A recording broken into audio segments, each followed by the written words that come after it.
Oh! I always forget to do something during the pre-stream setup. Hello, everybody! Hello! Congrats on getting the first once again, Oscar. Welcome in, welcome in. Hello, odd bloke. Hello. You have collected your 34th bone in total, and thank you very much, Rocked, for saying hello and wishing me a good stream. Thank you for the well wishes, it's always appreciated. You are early for once, you are right on time, as I begin my beautiful deluge into SCP articles on this, the most auspicious of Fridays. And good morning to you, Killshot. How goes it? How goes it for you? But how goes it for me? For me, it goes well. Things have been resolved, issues that have cropped up have been squashed and destroyed, and we are simply cruising on through until my big day where I get to debut in an operation hall and be out of commission for the rest of the year. But that is slowly and steadily going to happen, but that's then, and this is now.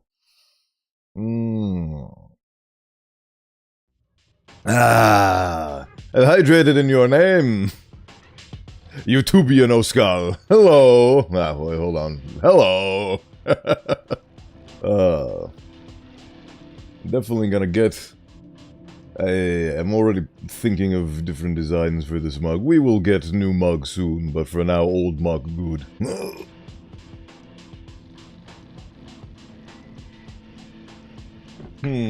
Maybe it's all the delicious sugar-free something flavored. What is it flavored?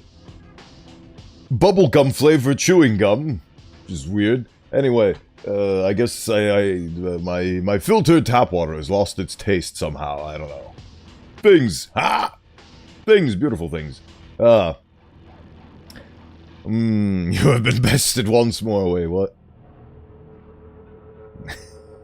Now that's what you call a really odd timing. Someday somebody else shall claim first, but that day is clearly not today.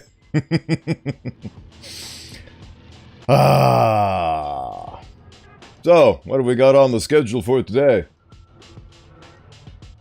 Can you guess?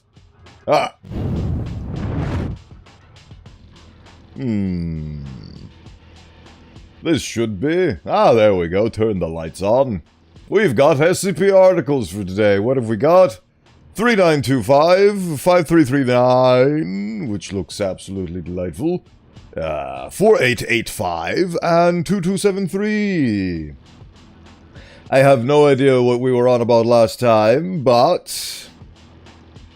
I take screenshots at the end of every SCP reading screen of all the tabs I had open, so I don't have them open for 12 hours and years and so on.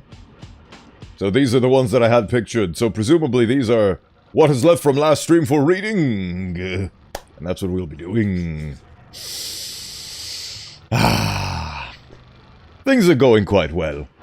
Things are going quite well. I am pleased. I am content. I am happy.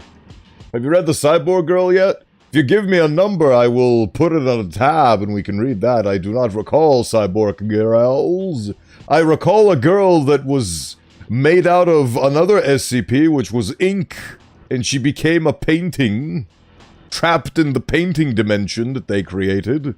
They created sentient life in a different dimension, all because of their experimentation.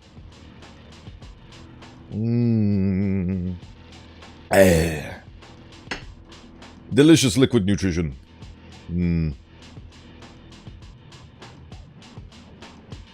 SCP-191 sad. Okay, let's check that out.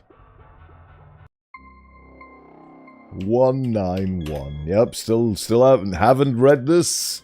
6x6 meter room, Site 17. Ooh, that's a... Right, let's start with that one then. And get on to the other ones. Right. SCP-191, Object Class. Safe. Special Containment Procedures. SCP-191 is currently housed in a 6x6 meter room at Site-17. To date, SCP-191 has not made any requests for furnishings or entertainment. Unfortunate. Even I have my less ideal timings. The stream before this is a good example. Even so, I wasn't punished that time. Hashtag never punished. Oh god, that hashtag is probably rife with horrifying things, but hey. Sometimes things occur in our lives and we can only get first within 17 seconds of the stream starting instead of the usual 2. You know, it happens. But if you slip up in that matter, others will be there to claim your prize. And they get an extra bone for the day. Soon we shall summon the mighty Bone Evangelion. I've been watching that anime recently, and oh boy, did I miss my target age demographic for watching that, because holy, the characters are so obnoxious. I definitely would have really absolutely enjoyed / appreciated if I was a tiny babyman, but now unfortunately I am old, cynical, and fickle, and well, I do not much care for the tsundere archetype. Or, I don't even know what the hell her problem is. Her archetype is just screaming, non-coherent, like, I feel like she will get the main character in a straitjacket one of these days. Just insane behavior. But anyway, current furnishings of SCP-191's containment cell include 1 wooden frame futon with a 15cm pad and standard cotton bed sheets and blankets. All sheets are to be sterilized each morning according to standard procedures. The futon pad itself will be replaced every 6 months, and the old pad discarded through incineration. 1 standard 220-volt V-Type G power outlet with an emergency cutoff box, fuse circuit breaker, and manual non-insulating guillotine. Located outside the cell. Ooh. Ooh. I love reading the word guillotine. The French had it right. 1 standard hazardous waste disposal unit, liquid and solid state. All drainage tubes shall lead directly to an incinerator unit. Ah. So a toilet. SCP-191 is to be dressed in loose sleeveless garments made of 100% long staple cotton. Okay. Fresh clothing will be provided once daily, with used garments sterilized according to standard procedures. Bathing is to be done once every evening in a wash tub filled with a solution of water and baking soda? I remember I had a cleaning arc once upon a time that required a lot of the usage of baking soda, but I've completely forgotten what exactly baking soda was good for cleaning with. I'm not alone. When I watched Evangelion, I felt like it didn't live up to its reputation. I have not watched it fully, so I will reserve my full judgments when I finish the series, but so far, I guess 1995 was a different time. I probably would have clapped my little feet and hands in sure delight if that was on the screen back when I was the age of 1995. Probably. But in my learned age, where I have been exposed to things such as Freerin and what the hell was it called? Solo Leveling and Black Clover and let me think more. I was gonna say One Punch Man, but I only watched season 1, didn't watch the other ones.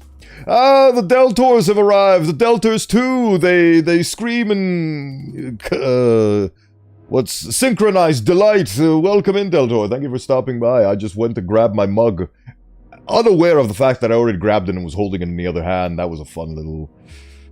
do you guys ever have these moments where you are so... not obsessed, but preoccupied by your thoughts that your body goes into autopilot and you end up doing things that you don't even realize you're doing until you messed it up, and then you have to turn the lights back on and be conscious in your own body again.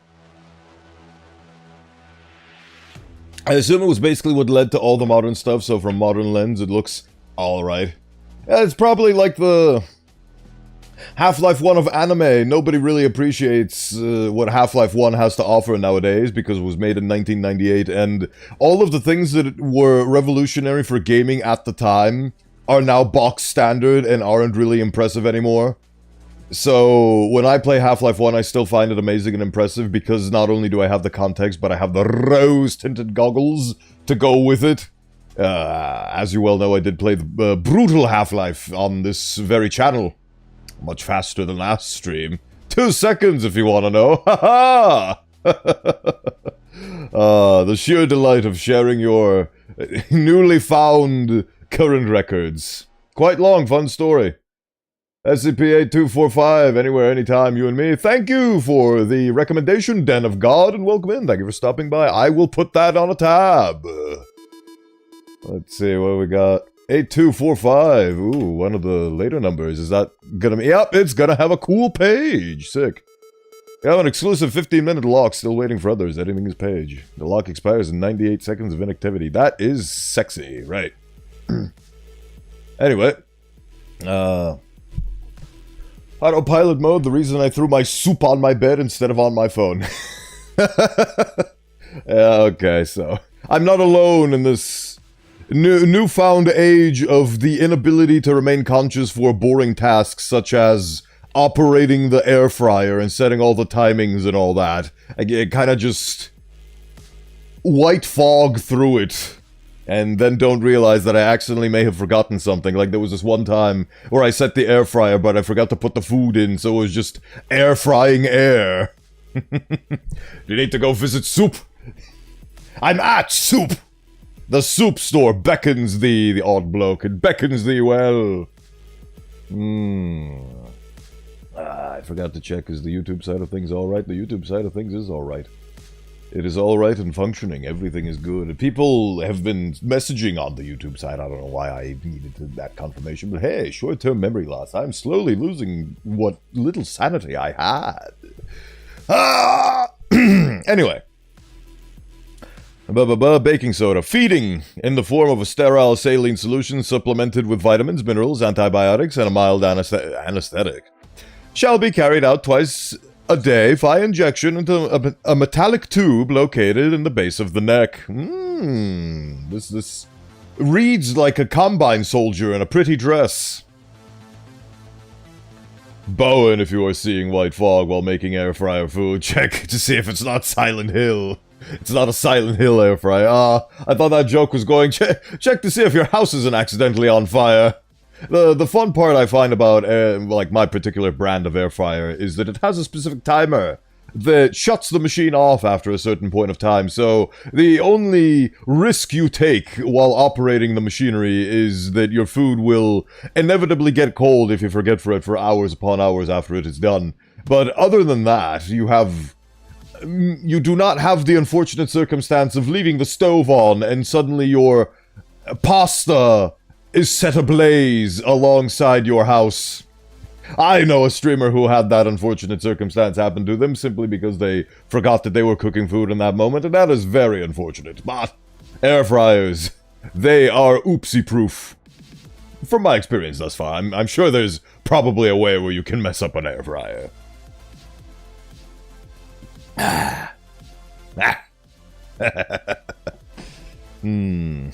Silent Hill. A series I have not touched in any way, shape, or form, and it's become so ancient they've made remakes of it now, and sequels, and weird schoolgirl things, and, well... Is that a challenge? Yes, it is! Go forth and conquer the world by setting flames to places that have air fryers in them. With the air fryer. Go forth and conquer! Musta crackish, or something like that. What is pasta without a... without a bit of that beautiful gourmet house char. Charred to the brim. Anyway. SCP-191 is capable of limited self-care, including draining waste and recharging internal batteries. A log shall be kept of power consumption and any unusual changes in power usage reported to supervising staff. Daily inspections of injury should be carried out after bathing. SCP-191 requires... Should SCP-191 require... this stream is on fire! The fire emotes, they are upon the screen. They are delightful. It brings me joy that I have accidentally introduced new functionality that does not... well... I'm glad for the emotes, is what I will say. It's important for one to not speak their mind all the time, because sometimes they might come off as rude. For instance, yesterday I was at a lovely board game cafe, and I was offered delicious, beautiful donuts, and I said, no! I declined! Rudely, I declined the beautiful, delicious chocolate donuts. Why did I decline, do you ask? I declined them because last time I accepted food during a Dungeons & Dragons session as the DM, I choked! I choked physically. If the food went down the wrong pipe because I was busy DMing and talking, because I do not have the self-control to chew my food without talking, and as such, I almost perished. Well, I didn't almost die. It was just very embarrassing and mildly concerning. I did spend a bit of time choking, coughing, but because of that embarrassment, I ordained and steeled myself that I would never accept food during an active D&D session again, so I rudely declined, and I felt bad for it afterwards, even though, well, once the D&D session was done, I delightfully devoured that chocolate donut. It was great. I love Dunkin' Donuts. What was I talking about? Yes. I was talking about things. Anyway. How to defeat the DM. Step 1, feed them. Step 2, they did. One cannot DM while also stuffing their face, I found out. And I found that out in the most unfortunate of ways. But that's okay, I'm alive here and now. It's merely a funny moment to look back on, which I will look back on with sadness and... well... Again, it's just, it was a combination of the autopilot because I need to DM and I need to narrate and so on, and also eat food because it was accepted, it was given to me. It was given to me on behalf of my benevolent players who treat me really well and give me things and treasures and all sorts of delightful stuff, and it was a combination of factors that resulted in me almost... building... It's a good thing that what I was eating at the time was not... what's the word? Moisture conductive, because if you accidentally slide food into the wrong pipe, i.e. your lungs, it is possible to start having mold building into your lungs. Which is not a fun time, believe you me, not a fun time one bit. Anyway, enough hypothetical Last of Us scenarios. Usual and draining waste, yada. A log shall be kept, power consumptions, yada yada. Daily inspections for injury should be carried out after bathing. A DM is a demon that has yet to reach an eon. The demonium? The demonominated, the Necronomicon, Vox Mortem. This reminds me of the iconic moment of censorship in Pokemon about jelly-filled donuts that totally aren't rice balls at all. That emblematic moment with the jelly-filled donuts. Daily inspections for injury should be carried out after bathing. Should SCP-191 require medical care, refer to documents 191 Alpha, special medical needs, and 191 Alpha supplement, repair of non-biological components, before administering care. So is she a cyborg or pure android? At least 2 armed guards are to be present in the room at any time the personnel have contact with SCP-191, although a translucent screen may be utilized for privacy purposes. Standard anti-computer countermeasures are ineffective, as SCP-191's components have been hardened against electromagnetic pulse, EMP. Jelly-filled rice. Rice-filled jelly. I mean, if you... take away the moisture from rice enough, it will harden. into presumably something that you can cocoon jelly into?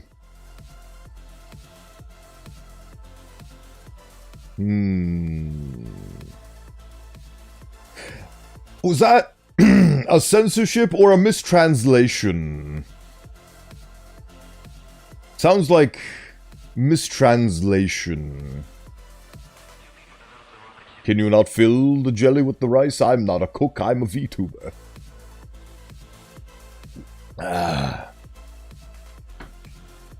See, it was a localization. Yes. Oh, that's a different thing than a mistranslation. Localization is trying to make the thing appeal to the target consumer base's worldly sensibilities. In this case, the West and donuts, I suppose. Rice is nice.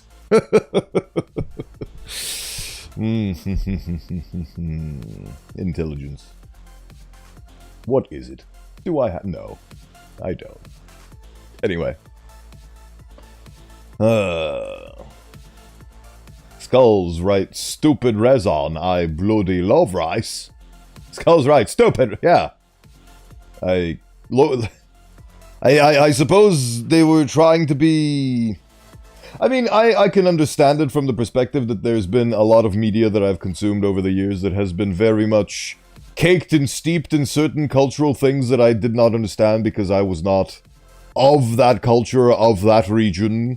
So I can understand that, but simultaneously it is exposing you to different cultures and making you a learned. So I don't agree with localization all that much, to be honest with you. But it is ultimately not necessarily a narrative decision to add localization into your game. It's more of a corporate decision, because if the masses of that specific region we're trying to sell to are appealed to in such ways, and then sale number goes up. And as we all know, that is the most holy thing that can happen in this world. To have number go up is the greatest religious honor one could experience in their life. So saith the corporations. I hate them. I hate money. I hate the concept of money. Can I just do what I want to do without having to worry about bills? Why does life have to be this way? Oh well. Anyway. Description. SCP-191 is a female human child, approximately redacted years old. It is believed to have been a test subject of several experimental surgeries. May look like I'm smiling, but this is my ooh face. My ooh face. It is believed to have been a test subject of several experimental surgeries performed by the late Dr. Robotnik. See below. 1. 80% of the left half of the face and skull have been removed. With the eye and ear replaced by a complex transceiver system that allows it to receive and transmit not only visual and auditory input, but a wider spectrum of electromagnetic radiation, ranging from low-frequency radio to high-energy gamma rays. The lower jaw, teeth, and larynx have been removed and replaced with data expunged. The esophagus has been rerouted to an artificial orifice at the back of the neck, a feeding tube. Honestly, this still sounds like something the Combine would do. From Half-Life. Is that the tower of the bad guys from Half-Life? No, that's the Burj Khalifa. Dr. Robotnik is a part of the SCP canon. He's a part of my SCP canon. Bowen, I know you hate murder, but the guy who did this I don't think is human. I mean, have you seen him? He's like, shaped like an egg. No amount of bad life decisions could lead you to be such an amazingly astounding egg shape. I have no doubt that he is not human. And the trachea rerouted directly to an air filtration device. Oh, so she also doesn't have lungs. Due to these alterations, SCP-191 is incapable of speech. Although it has been reported occasionally vocalizing distress through rapid respiration. Okay, so it does have lungs, it just doesn't have a trachea. Because it's been rerouted. So I guess it can't use its vocal cords. Due to said rerouting. That's fucked up. An input-output device has been placed into the right forearm, replacing the radius and ulna bones. Your head cannon is quite excellent, Bowen. Thank you, thank you. I am an egtiste. The device contains interfaces for a variety... Also, I think it's hilarious that Dr. Robotnik would be capable of such horrifying travesties. I have no mouth, but I must scream. Yay! The device contains interfaces for a variety of modern and obsolete formats, including USB, Ethernet, Firewire, and DIN 8-pin. As well as 7 other interfaces corresponding to no known formats. The device can be accessed by pulling back the skin over the right arm like a shirt sleeve.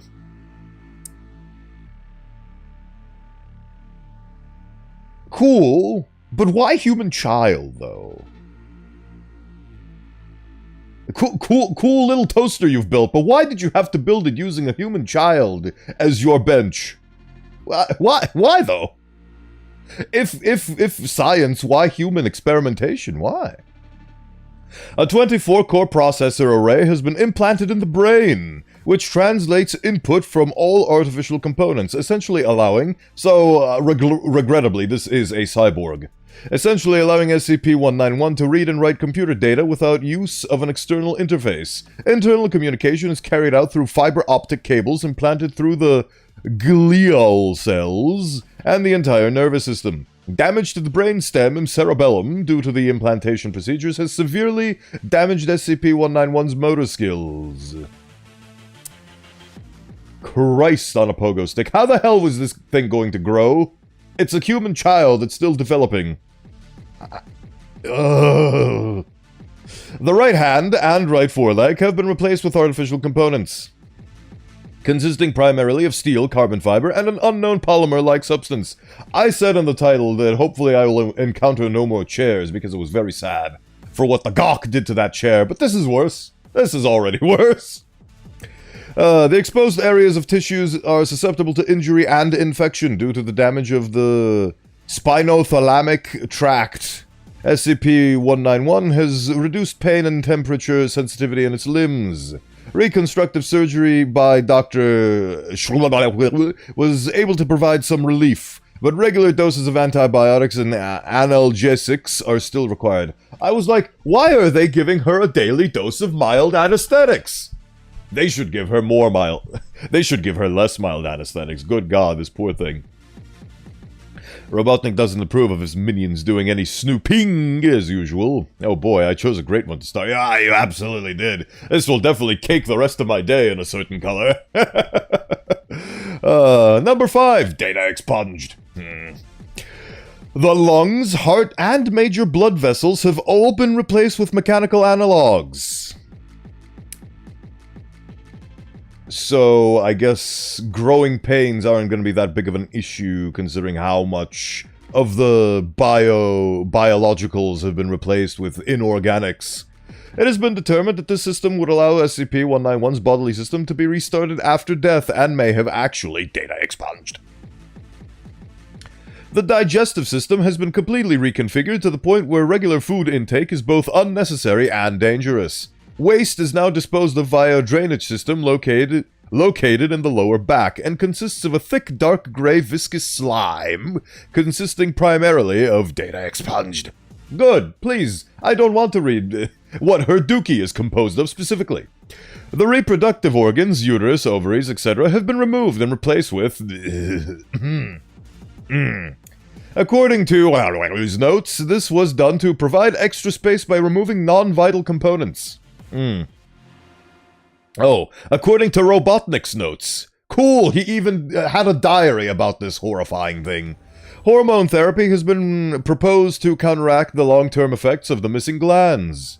This proposal is under review pending analysis of possible complications due to data expunged. Number 9, data expunged. At least 15 other alterations of unknown purpose, given this fact, and the haphazard integration of one of the useful components, it is believed they were performed merely to test the viability of such procedures on other subjects. Investigations are underway as to whether Dr. Robotnik was planning to data expunge. At present, any theories as to the purpose behind these alterations are speculations at best, as Dr. Robotnik died during the raid in which SCP-191 was recovered. Thank Christ, honestly. Good. Good. I hate murder and do not wish death on anyone, but he was a necessary casualty. Oops, my bullets accidentally landed in his brain. Oops, well, can't be helped. I thought he had a gun, officer. See notes below, and the only surviving records of his research are a single half-burned spiral-bound notebook consisting mostly of cryptic notes regarding a higher purpose. Oh, brother. History. SCP-191 was recovered by Foundation agents during a brief collaborative effort with the Global Occult Coalition. Oh, bastards! In which a raid was conducted on the laboratory of Dr. Dickhead, a suspected member of blankety blank. SCP-191 was the only test subject recovered from the laboratory. All other test subjects expired during the raid, either disposed of by Dr. Schmorgenbord or eliminated as hostiles by the task force. All horror and sickness till you found out she was just a prototype. Thank God I accidentally turned off my safety and aimed at those docs in the doc's head. Oh. Preliminary assessment concluded that full reconstruction was impossible, that the components introduced were too technologically advanced to risk becoming widely known, and that it would be a source of valuable data regarding data expunged, if kept alive. Subject was classified as SCP-191 and moved to site on date. Its disappearance, and those of other test subjects, was later blamed on a local serial killer who was arranged to be killed in prison while awaiting trial. Cover up things, don't you? Ugh. Addendum 19101. Testing of SCP-191's abilities has commenced. Experiment logs. Oh, brother. Alright. Psychological analysis by Dr. Glass. SCP-191 has responded fairly well to containment. It is completely docile and cooperative, and when not being interacted with, it spends most of its time sitting still or curled up in a fetal position. This may be a sign of distress, but it is more likely for physical comfort, as normal body movements and postures are difficult. Mental acuity is questionable. Although capable of rapid data analysis and communications when physically linked to a computer system, it seems unable to follow conversations with human beings unless the conversant speaks slowly and uses simple words. Complex tasks are also impossible unless it is guided at every step. Its mood seems consistent, though somewhat inscrutable. It continually affects melancholy, and will not make eye contact unless asked to. And any attempts to induce a cheerful or humorous mood have proven fruitless. However, it shows no signs of ongoing mental distress, and claims, through computer interface, it is feeling well. To date, SCP-191 has not requested access to or information about any acquaintance it had before its abduction. So, I mean, in this case, the girl is basically dead. And just... This reminds me of that one scene in Matrix Reloaded, where before the robots... spoilers for Matrix Reloaded, by the way, if you haven't seen it. It's basically the same amount of depraved and disgusting as this. But the robots were experimenting with ways to tap into the human psyche, and basically the early stages of the Matrix. And there was a scene where they were basically poking needles in their brains, and depending on where they poked in the brain, they smiled, or they laughed, or they cried. And it was horrendous, but it basically reminds me of this exact same thing, where essentially her brain has been rerouted to such an extent that she cannot... she's basically a, pardon my lack of Warhammer terminology, but, those, terminals that are basically just floating skulls that have been repurposed corpses that have been used as CPU units. It's basically that. It's not really a person anymore, it's... organics have been rerouted into being a machine, essentially. So... the man has made a really nice toaster using a tiny girl as a basis, which is horrifying. All horror and sickness till you found... Oh, yeah. Servitor. Thank you, yes, that's the term, a servitor. So she's essentially the SCP equivalent of a servitor. Which is still horrifying, but it makes it a little bit more easy to digest knowing that essentially she's just... The person that she was before these horrible experimentations is essentially dead, and her corpse is just being used as a makeshift programming bay. Or an interface. Still horrifying. Still very horrifying. Experiment log 191. Note, this is a test log for exploring the capabilities of SCP-191. Please remember that SCP-191 is a research tool, not an entertainment center. Ugh. Any test involving games or other recreational technology should be conducted in a professional manner, and not just for amusement. You! Cheeky shits. Subject. Paint. Blank paint. An ubiquitous simple drawing program. Oh. Instructions. Interface with the computer via USB port and draw specified pictures using something paint. Results. SCP-191 was instantly able to emulate the functions of a mouse and keyboard when showed any photograph. 191 was able to reproduce it within seconds using only the pencil tool, creating copies indistinguishable from the original. After the test was recorded, it was noticed that SCP-191 had continued drawing in additional paint files. SCP-191 appeared surprised and opened a text file on screen, claiming that it had not realized it was still drawing. The following drawings were discovered. The three people wearing what appeared to be Gawk uniforms standing in a burning office pointing guns at a man across the room. The man is committing suicide via a gunshot wound to the head, his face obscured by blood. Agent Spliggity-Splag, who participated in the raid in which SCP-191 was acquired, identified this as the death of Dr. Splag, SCP-191's creator. It sounds bad, but I believe they tried playing games with the child, most likely in a friendly manner, but that's bad. I mean, yeah, if you look at the article here, they have made attempts to make it express joy and happiness, but those did not succeed because she's... Her capacity for happiness has probably been stripped away from her due to the fact that it was probably deemed unnecessary by Dr. Robotnik, who... It's good to know that he decided to do what he did with regards to his final moments, because what awaited him was probably going to be much worse, to be honest with you, so... He didn't even...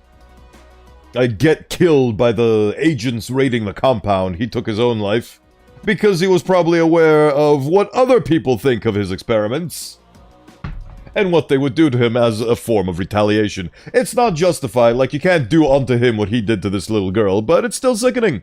It's still absolutely sickening, and honestly, I would put him down not so much out of a fear of justice, but out of fear that he's gonna continue doing those kinds of things to other people, and that's bad.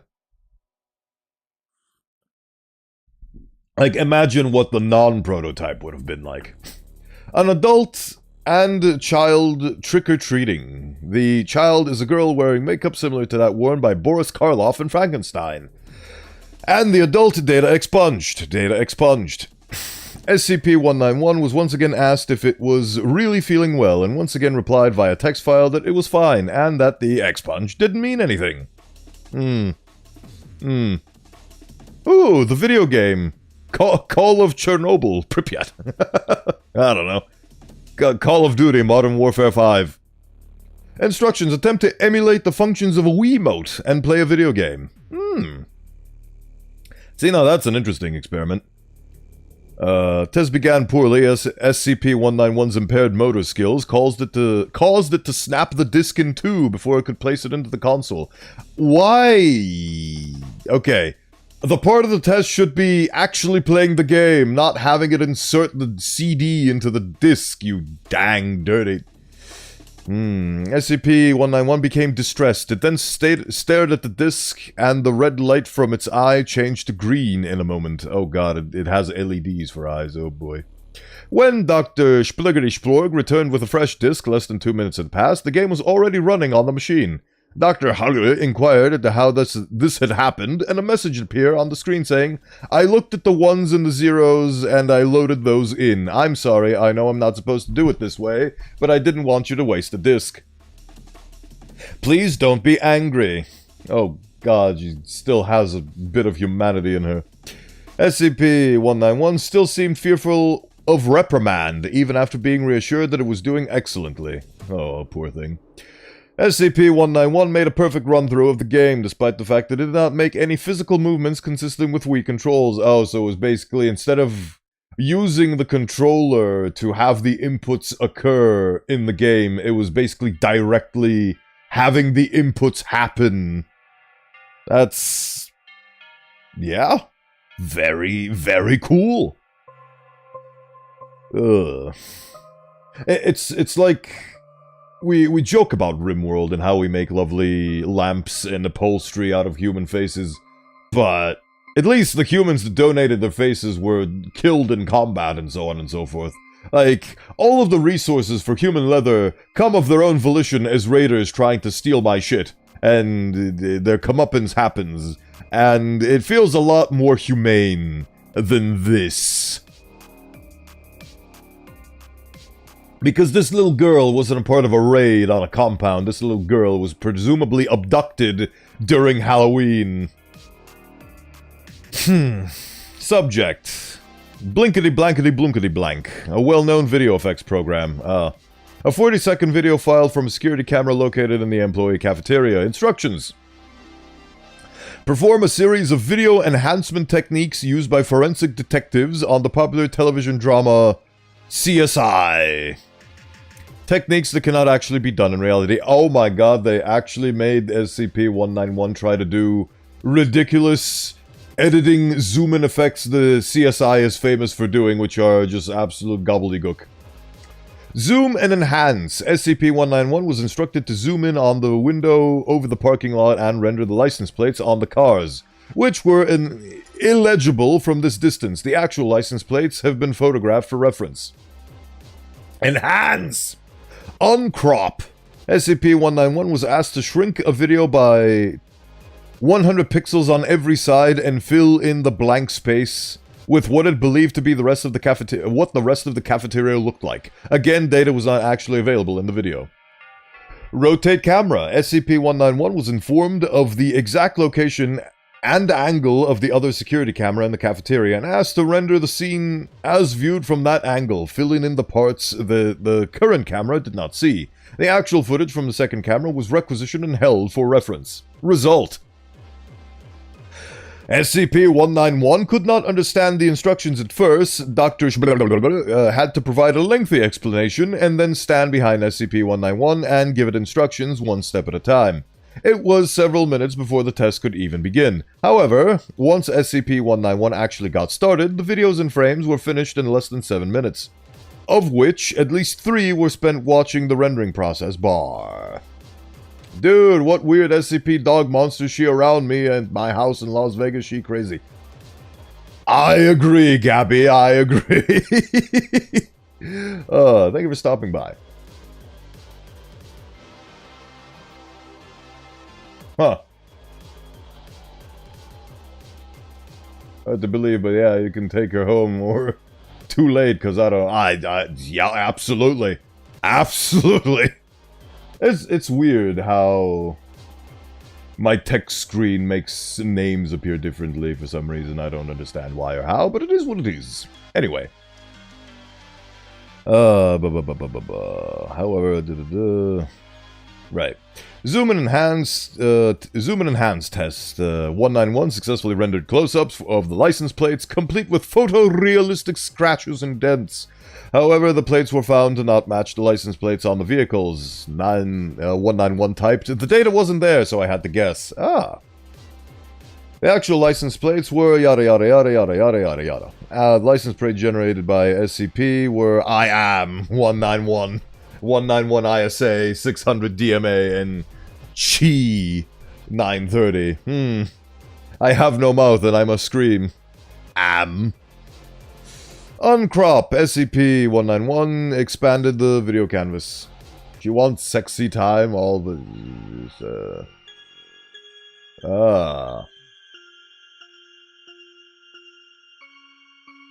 You are starting to reach into territories beyond my comprehension, and as such, I will have to take measures. I guess the videos produced in the experiments were rendered useless. Yeah! Oh, now that is one of the most iconic screams of a generation, I do have to admit.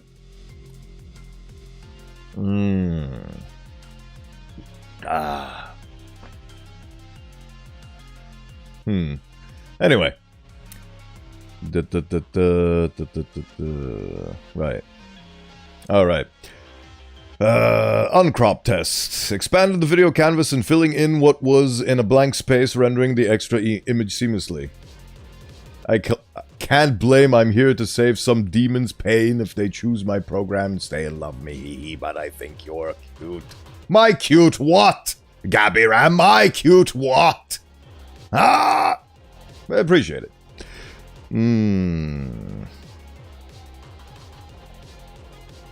Right, it did not match the actual cafeteria, but once again the data was on the video file, and SCP-191 had been forced to guess. Right.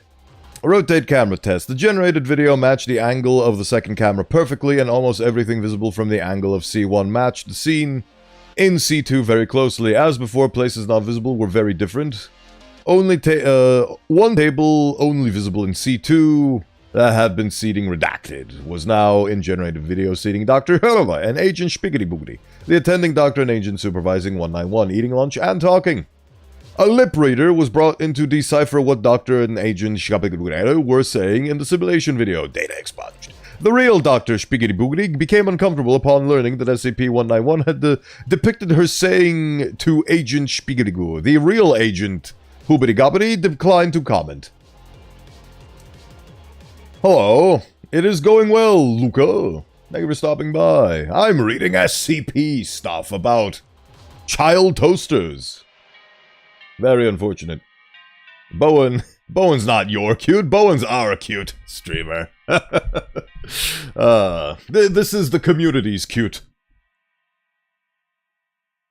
Right. So, that was more or less all the information we have available to us on SCP-191. An absolutely horrifying depravity of points in science that have gone too far. To the point where we cannot go back. The poor thing cannot be reconstructed and unscrambled. It has been scrambled beyond repair and recognition. Unfortunate. But hey, at least you can recreate drawings do good with MS Paint. Is that what the expunged is? Was that actually my... They didn't want to get in trouble because they taught a child toaster bot? You look more badass than cute in my opinion. Thank you. I have many visages. Pinky winky baby. I can't tell if AI machine learning algorithms have gone too far, or if this is the actual son of Jesus Christ.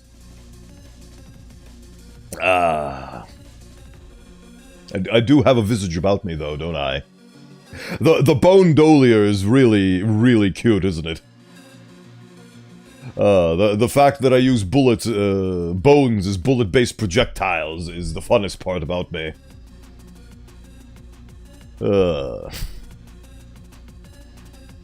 Let's get the hands out for a second. This beautiful little thing.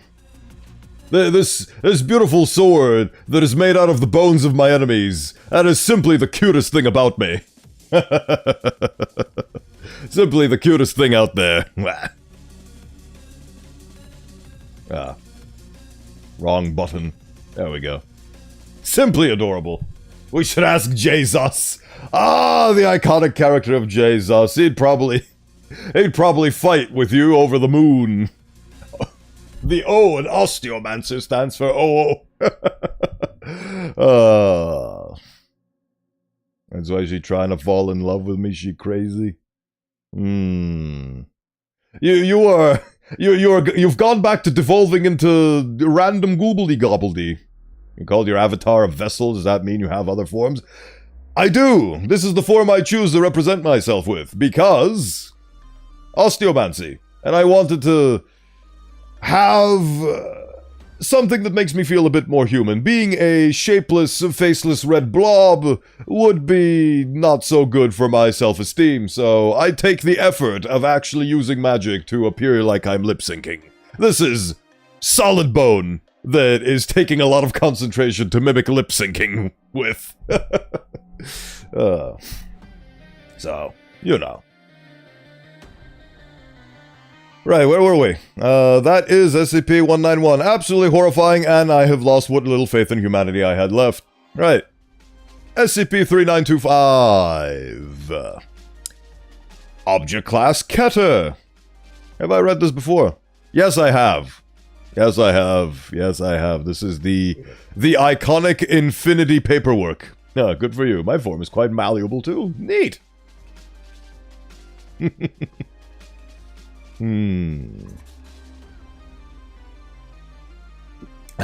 Absolutely adorable. Right. Right, we are at 5339 because we read the previous one. Though I hide my true visage under normal clothes and a mask. That is fair, we all have a certain boundary and respect for our own privacy after all. Ultimately, I wanted to wear a big cool knight's helmet, but I also wanted to have a face, so this is the compromise. It looks like a helmet, but I have a face and a mouth, and I speak through it. What you should be asking is if the red goop gives off radiation, and if so, what type and how much? Oh, the sad one. Yes. Many sad ones. Mainly because it's too incomprehensible for mere mortals to understand. See, that's the thing. I like, for the most part, mere mortals, and I like to mingle with them, so... This is the nice compromise between being a humanoid shape and being comprehensive. And me. Anyway. SCP-5339, Euclid Object Class, Special Containment Procedures. SCP-5339 is contained within a vertically extended humanoid containment cell decorated with the personal possessions of Mickey Ideme. Mickey Mouse? Mickey Rourke? Michael Myers? I have no idea who that is. All meals given to SCP-5339 must consist of soft semi-solids such as applesauce, watermelon slices, or jam. 5339 is to be given weekly English and ASL lessons on a rotational shift basis by elected researchers. A prerequisite for selection is that SCP-5339 appears to have a positive emotional connection to the researcher. Also, regarding the radiation comment, maybe that's the reason why the government is strongly requesting that I stay in my fathomless chasm instead of go out. I like mingling with people, but digitally works fine for me as well. Maybe I do give off radiation and don't actually know it. 3.5 Rontgen, anyone?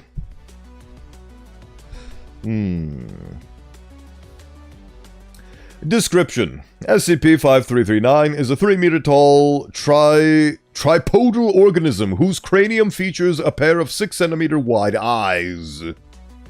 And a mouth used for mastication and crude vocalization.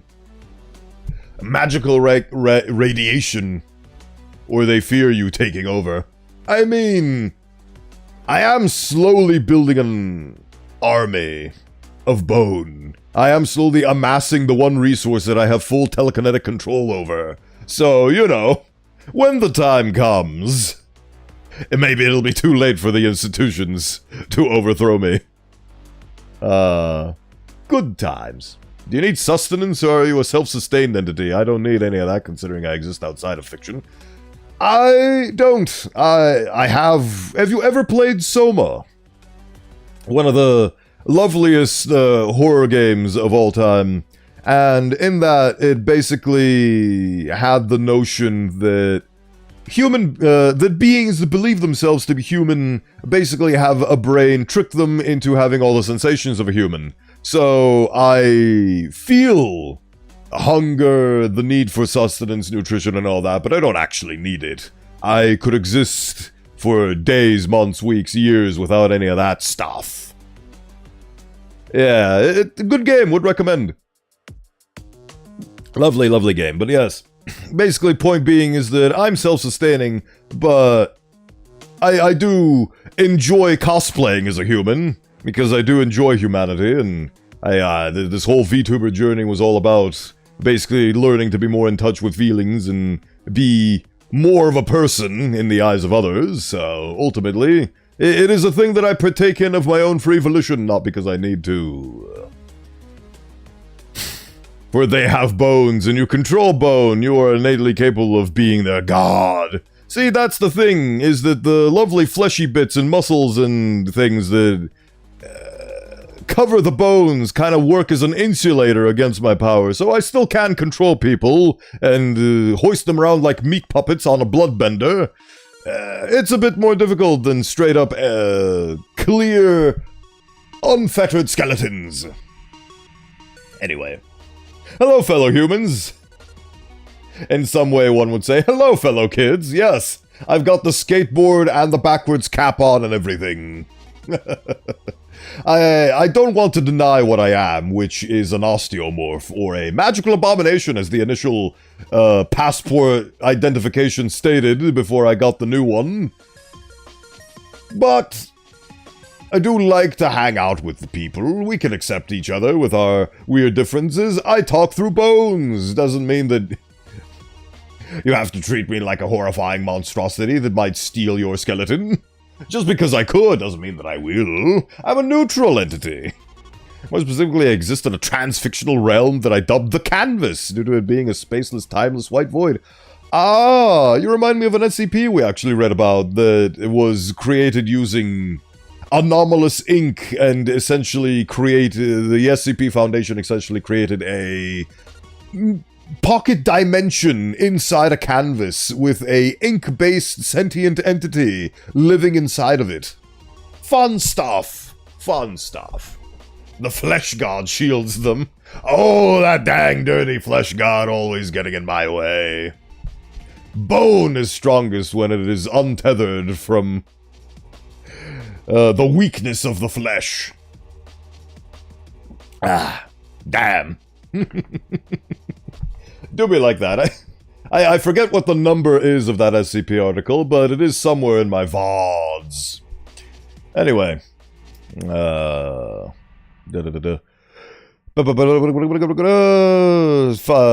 legs which are spaced equidistantly from one another. Despite this, SCP-5339 has difficulty remaining stable for more than 15 seconds. You are not generating noise, you are controlling the bones and our ears to hear you. I mean, cartilage is a lesser form of bone, after all. Say, have you ever met a god? I created them, at least in my verse. If I have, they have not made themselves known to me as a god. The stream is a magical medium. It sure is. See, now, that is an excellent question. I don't really have any vocal cords or organs that produce sound, but simultaneously, how am I making noise with my speaky words right now? I don't know. It is what it is. Maybe I'm just willing the vibrations in the air to shape within the confines of what I want. Maybe I'm just a really, really good parrot, and this is just the voice I've chosen. Because after all, I am 2 guys in a trench coat. As a disembodied skull, I'm at the mercy of this Osteomancer. Yes. Don't worry, I'm sure I can't control the questionable LED lights that you have in your eye sockets by your own affirmation. Telepathy? Is it possible for me to telepathically communicate in the skeleton inside your body for you to hear the words that I am transmitting onto you? Could be. I don't know how it works. All I know is that it happens. Talking about the bones in your ear, not the cartilage.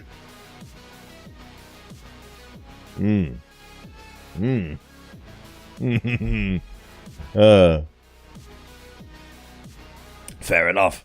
Right. Discovery. On the 3rd of December, 2013, because I choose to read the dates correctly, Hannah Ideme gave birth to a child, Mickey Ideme.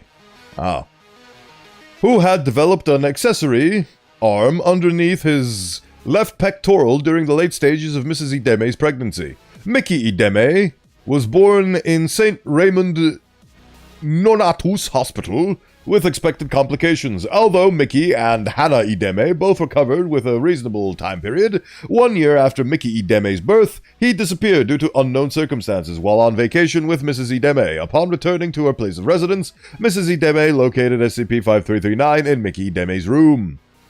I feel like I've read this one already. What's your favorite food? Mine is sweets and junk food. Brownies and French fries. They are my two ends of the spectrum between between savory and sweet, and I love them.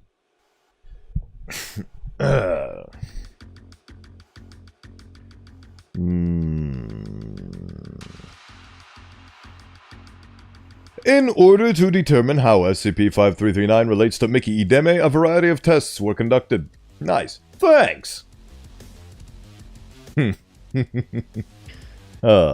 Object 1, 1 cubic meter of grass. Object 2, 1 cubic meter of asserted bovine flesh. Understand, making Choco French fries. Do not! The two shall remain separate, and never shall the two meet. As the sun and the moon will forever remain separate, so too shall the fries and the chocolate. SCP-5339 appears uninterested in the grass and sniffs the flesh before emitting a loud vocalization and retreating to the corner of its containment unit. I'll recommend pina coladas, an Italian dessert made of milk and sugar. Good stuff, good stuff. I will keep it in mind. I've never had that. But eclipses do happen, so they shall meet. Yes, but see, the thing about eclipses is that even though that the moon is directly over the sun and so on and so forth, they're still very, very much far away from each other.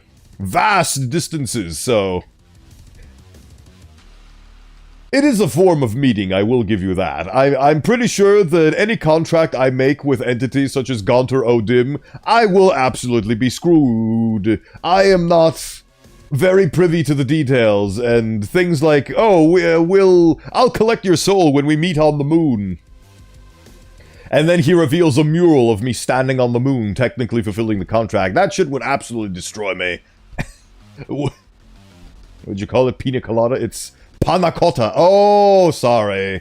I misread. My apologies. I did say pina colada because my brain automatically filled things, the brain that I do not have. Anyway, panna cotta. Right, let me... Hold on. I have multiple pages of things. Panna cotta. Reading. Ironically, as somebody who does reading... Oh! Yeah, I never had that. Looks interesting. Neat. Panna cotta. Cool. Anyway. Mickey Demi's blanket nearly severed for... It's like Jello pudding. It is. It looks lovely. There's some of them that have little fruits adorned upon them. Hydration! Hydration in the name of Arto Skull. As soon as the hands turn on, there it is. Ah! Hydration. Thank you for the hydrate.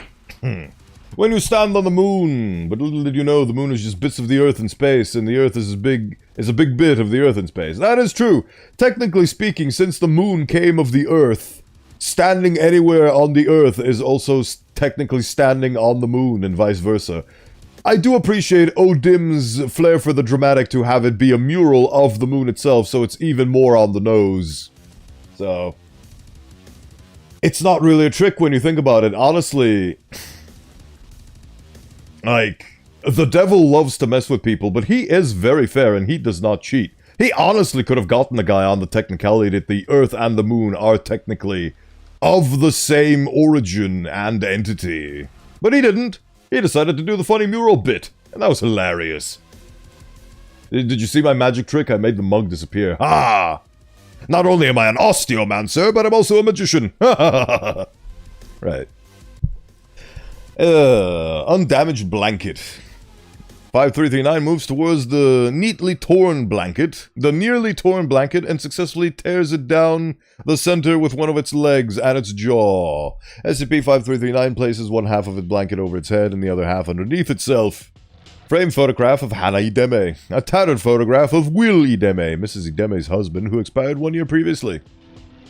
5339 approaches Will Ideme's photograph with apparent interest. 5339 grunts and moves to Mrs. Ideme's photo. At the end of the test, 5339 resisted the research staff who had attempted to remove Mrs. Ideme's photo and slid the photo around the cell until a researcher grabbed 5339's leg to allow another researcher to retrieve the photo. A photograph of Mickey Deme. 5339 poses a photograph of Mickey pre-SCP and post-SCP. 5339 pauses momentarily and then moves towards the image of Mickey Ideme. 5339 lowers its head and pushes the image of Mickey Ideme with its snout. Oh, the poor thing. I believe I have read this. During a private meeting with Dr. Green, 5339 vocalized their first competent sentence. After several indistinguishable grunts, "Mommy, the water's too deep." Dr. Green promptly exited the containment cell and 5339 was provided with their beach ball and an additional serving of semi-solids. Just remember the two new funny SCPs, 9595, Pizza Freak, and 9002, the bike that makes you racist. Ooh, let's get into that. 9595. And what have we got here? It's over 9,000! Ooh, cute. Right, let's read the one that you suggested earlier. And then get on to those other ones. Right. You have an exclusive 15-minute lock that will stop others editing this page while you are working. The lock expires in 98 seconds of inactivity. I remembered middle school like it was yesterday. I remember being a writer, passionate in the craft of putting one and one together and making something out of nothing. Could it be possible that Bowen's face turns off during drinking because the water momentarily short-circuits the red goop within? In a sense, yes. I basically savor the water by going inside the armor to slurp it up internally.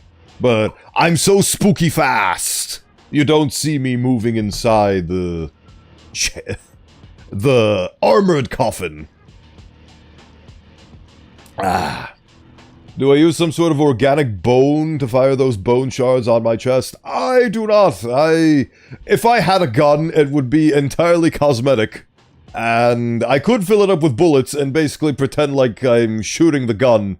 But essentially it's all just telekinesis. And I could just have the bones float. Basically just have them hover above my head like projectiles and then just shoot them out. With regards to the organic gun, it's a nice aesthetic, but not the one that I'm personally going for. I like the... what? Hold on. That's just Dark Bone taking over while Bone's distracted with the drinking. Could be. Right, hold on. Hand. Other hand. I like the concept of the Bone Sword, because telekinetic control 1, and B, people have used bone as a melee material in the past, so it fits. And it makes me be able to control the damn thing, because no matter how much bone you chip off this thing, there still will be enough bone left for me to use it. And also, when it's in its sheathed form, it makes for a lovely bludgeon and/or microphone. Oh!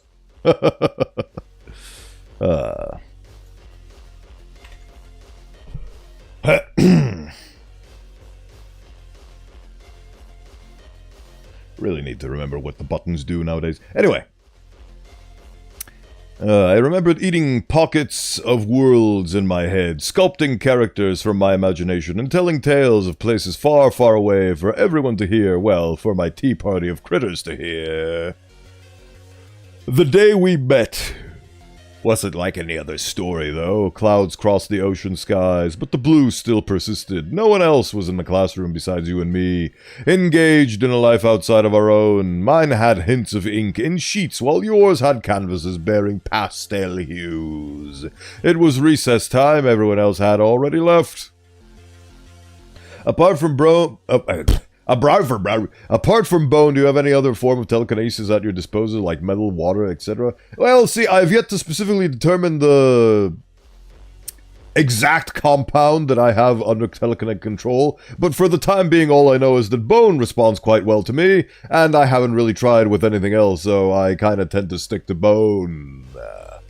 Haven't really gone through a spreadsheet of trying out various different materials, but I'm sure that if I enact enough magic, I could probably do something else, but for the time being, bone is basically a second nature to me, for reasons that I can't quite understand. For the regulars, they are very well aware of my sad crybaby backstory, but for the new and the uninitiated, essentially what happened is that a wizard and a knight had a fight, and in the ensuing chaos I emerged, because the lovely wizard was a bit of a trickster and a schemer, and he wanted to abscond with the knight's body, but unfortunately the spell kind of went tiblit kaput, and I essentially arose from the ensuing explosion that occurred. Not quite the wizard, not quite the knight, but something new formed from the ashes of the old. And for some reason I control bones. As such, osteomorph and osteomancer. We love Greek words around here. Bowen merged. That's why Bowen is such a young lad. Yes, I'm 5 years old. Haha. Gonna be 6 next year. Darkness.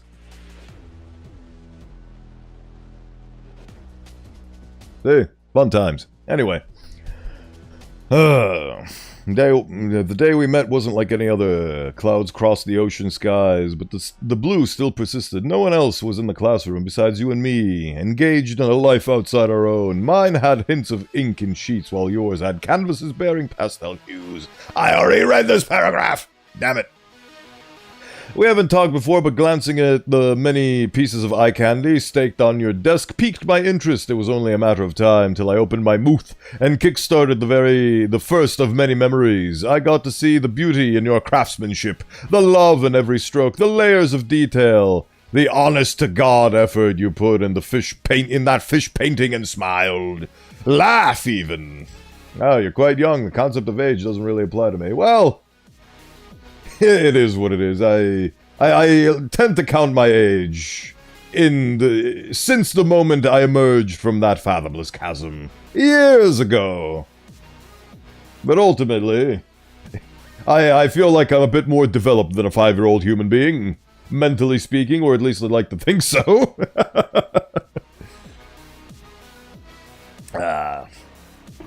I don't actually recall the ages of the wizard and knight when they merged, but it was probably somewhere around their 40s or 30s or 40s or 50s, somewhere around there. Just approximately speaking. That's why Bone doesn't like math. His 5-year-old noggin can't handle it. Sure, that's canon now. I hate math because 5-year-old. Also, I guess the people I emerged from weren't really that keen on math either. So, didn't really learn it in the past lives, didn't really have a handle on it now in the new life. Are you like a well, you said you were of a canvas, so there is a point in time where creation occurs, after all, millions and billions of years ago. The Big Bang, as they say. You know who could be something neat to test out on? Biokinesis. Biokineses? I mean, I am sort of, in a sense, a bloodbender from Avatar: The Last Airbender, except instead of bending blood, I'm bending bone, so I could puppeteer people if I tried hard enough.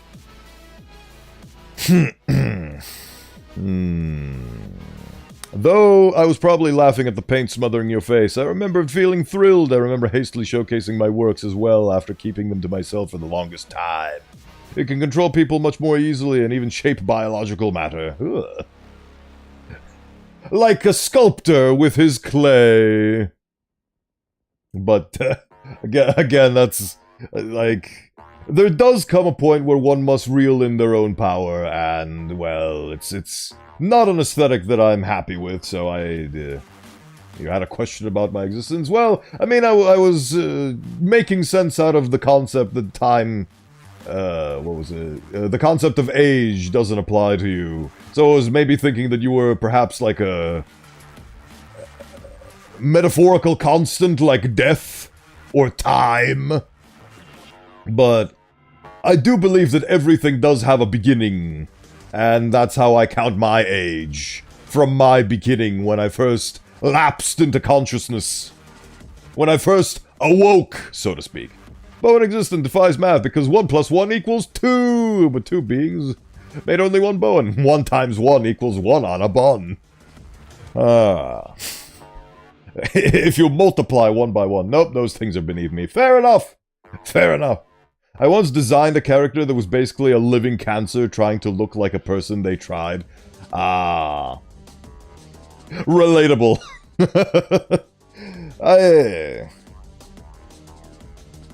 Very relatable. I thought that was gonna be like, oh, a living cancer? Oh, you mean corporation? You know, I feel like my rhetoric has gone a bit too much into that deep end, so I'm gonna stop. Right. Prototype character vibes. Oh yes! That is actually the story of Prototype, another lovely game franchise lost to the annals of time. Created everything in existence. Well, thank you for the nice Bondolier. You don't call me the all-creator for nothing. It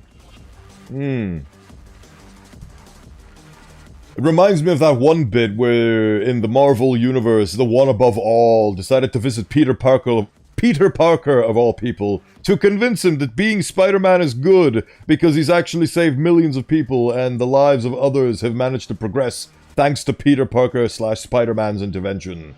So, being Spooderman is actually good, by the way. It saves the Reaper from being overworked. Right.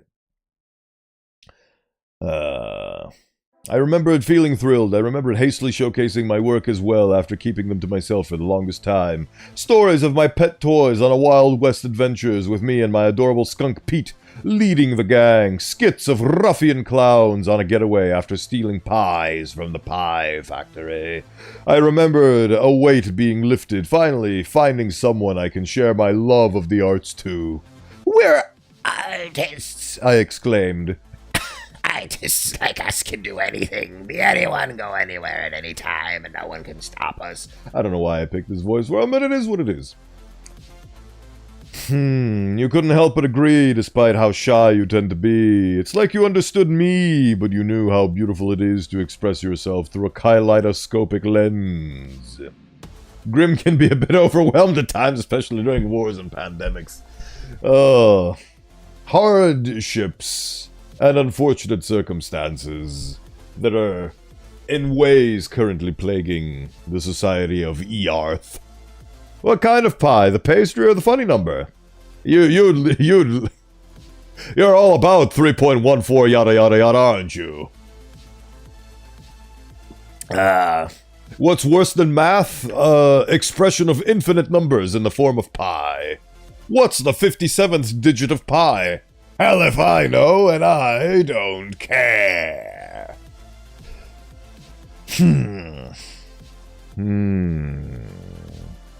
No dismissal, no disregard. You are the only person who even read my stories! And from the look of things, I was probably the only person who looked through your artwork. Artists, I remembered being so passionate about being an artist. I remember working hard day and night thinking that once I stood on my own 2 feet, I could show the world my fictional journeys. Even when I had to move, we'd promise we'd make it and meet at the high point, catching up on old times. If only you could see me with that promise in hand, Will. If only it was different. I can be an artist too, I promise you. That's an interesting excerpt. Have no idea what it's about, but we'll find out. Burnt Wood is sleeping on her office desk, her head resting on her arms. Her body jerks as she wakes up and groans. Ugh, fuck, coffee headache. She readjusts herself, dusting off her lab coat. Burnt Wood sighs. Alright, what was I doing? I can give you a lesson if you want. I can just implant the knowledge right into your goopy brain.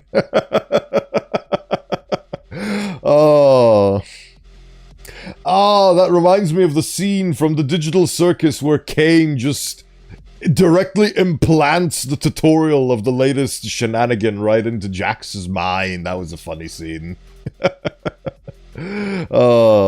You could try that, but I'm sure that I'll probably not be able to retain it. Imagine being an artist. I would never. You are an artist. You are the best of us. He lied as naturally as he breathed. I'm glad. Oh, you are a lovely artiste, Oscar. A lovely artiste indeed. Oh. Shoot at the doll. Don't shoot at the doll. Dolls have rights too. Noticing her open laptop, she wakes it up before scanning through her draft recently present on screen. Ah.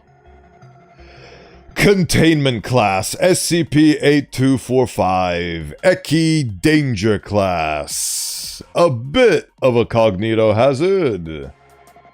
Uncontained, Site 33, Researching Lead Abigail Burntwood, Site Director Clay Tonbergese, Assigned Task Force, not available. Gotta go, creativity calls, fair enough, enjoy the rest of your day! Look up Polimanti, the All-Creator! I do not understand how YouTube works and how it deals with names, but it is what it is. Odin, the All-Father! He got his comeuppance in Ragnarok. He sure did. Wow, civilian being granted the ability to fly. Hell yeah. Right.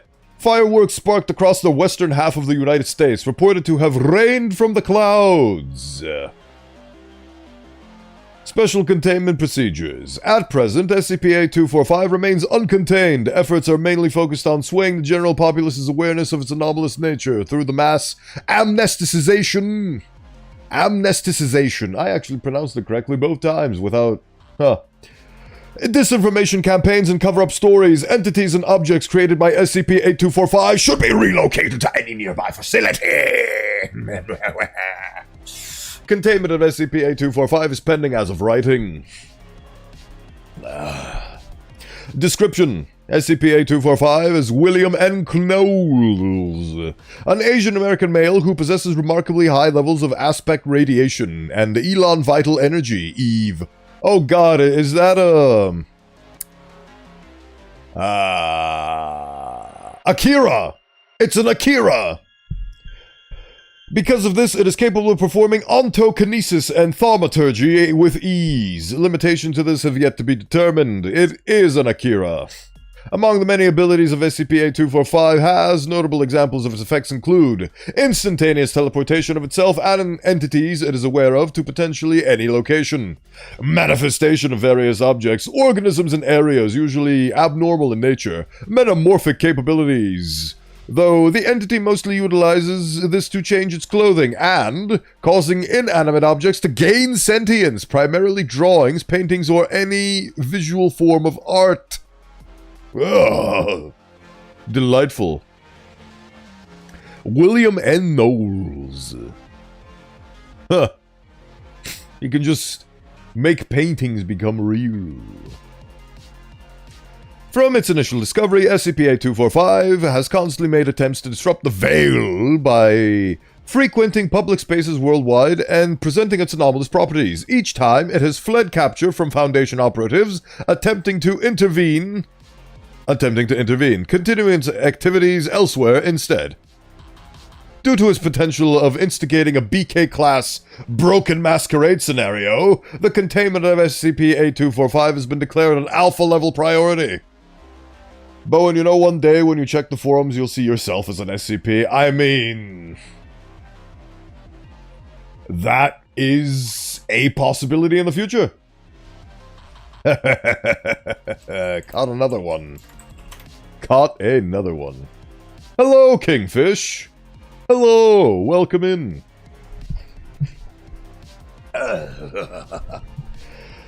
Right.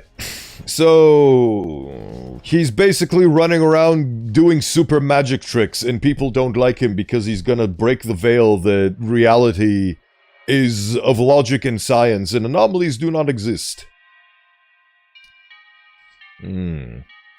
Addendum, example logs. Below are a series of excerpts detailing the events caused by SCP-8245. Wait, so what is his name? William. If only you could see me with that promise in hand, Will. Is this like a letter from one of his dead best friends, and now he's going around being a spooky SCP man? Oh, SCP is a chair, an SCP. Yes! Right. So, what did Mr. William do in Venice, Italy? SCP-8245 appeared above the city center, snapping its fingers and causing civilians to either float into the sky or gain the ability to fly, to walk on water. Pieces of clothing also burst out of the doors of their houses as they playfully follow the citizens. During this event, statements of viewing the world in a beautiful tinted shade have been derived from numerous interviews. Various locations in the United Kingdom. SCP-8245 has been leading a marching band down various streets located throughout the United Kingdom. Its members... I actually remember hearing this once. The marching band, mind you. Its members consist of himself and entities resembling musical notes playing cutely and uniquely designed instruments. Nearby audiences cheer for their charming performance. Confetti rains from an unknown source above the numerous multicolored lights. So this guy's basically got creative mode on. Focus on the play throughout its duration. What are super... Oh yeah. Instantaneous teleportation Okay, he can Okay, so he doesn't even need to bring paintings to life. He doesn't even need to be creative and make an object. He can just manifest the object. So yeah, he is in creative mode. Fascinating. Right. Another incident in the SEA Aquarium, Sentosa Island, Singapore. SCP-8245 manifests inside one of the aquarium's exhibitions, knocking on the window and alerting a nearby audience. As he smiles, he cracks the glass before shattering it. He rides on a water stream throughout the entire building, accompanied by countless fish, painted with various pleasing hues. And he's just being a silly goober about it. I mean, he's having fun at least. He rides on a water stream throughout the entire building, accompanied by countless fish, painted with various pleasing hues. Okay, so the reason why they can't capture him is because he's capable of instant teleportation. Even Abel wasn't this good. Painted with various pleasing hues. Everyone is astounded, bewildered by the show, as his art dances across the halls. Beautiful, it's beautiful, they can't help but watch. Oh, Will. Shit, I can't even... Wow. Fish. Stare into the fish.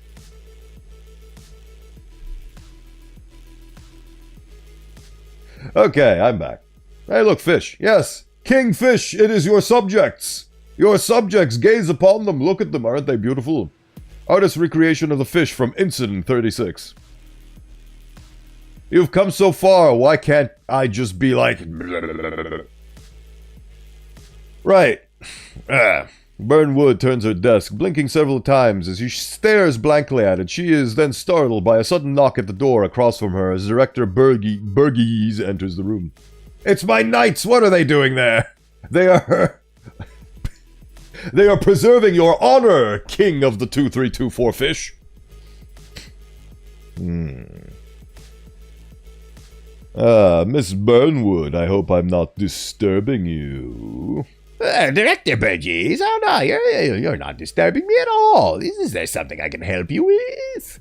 Burgess tilts his head like a weird little boy. Nothing much. I'm only here to give my thanks for your volunteering.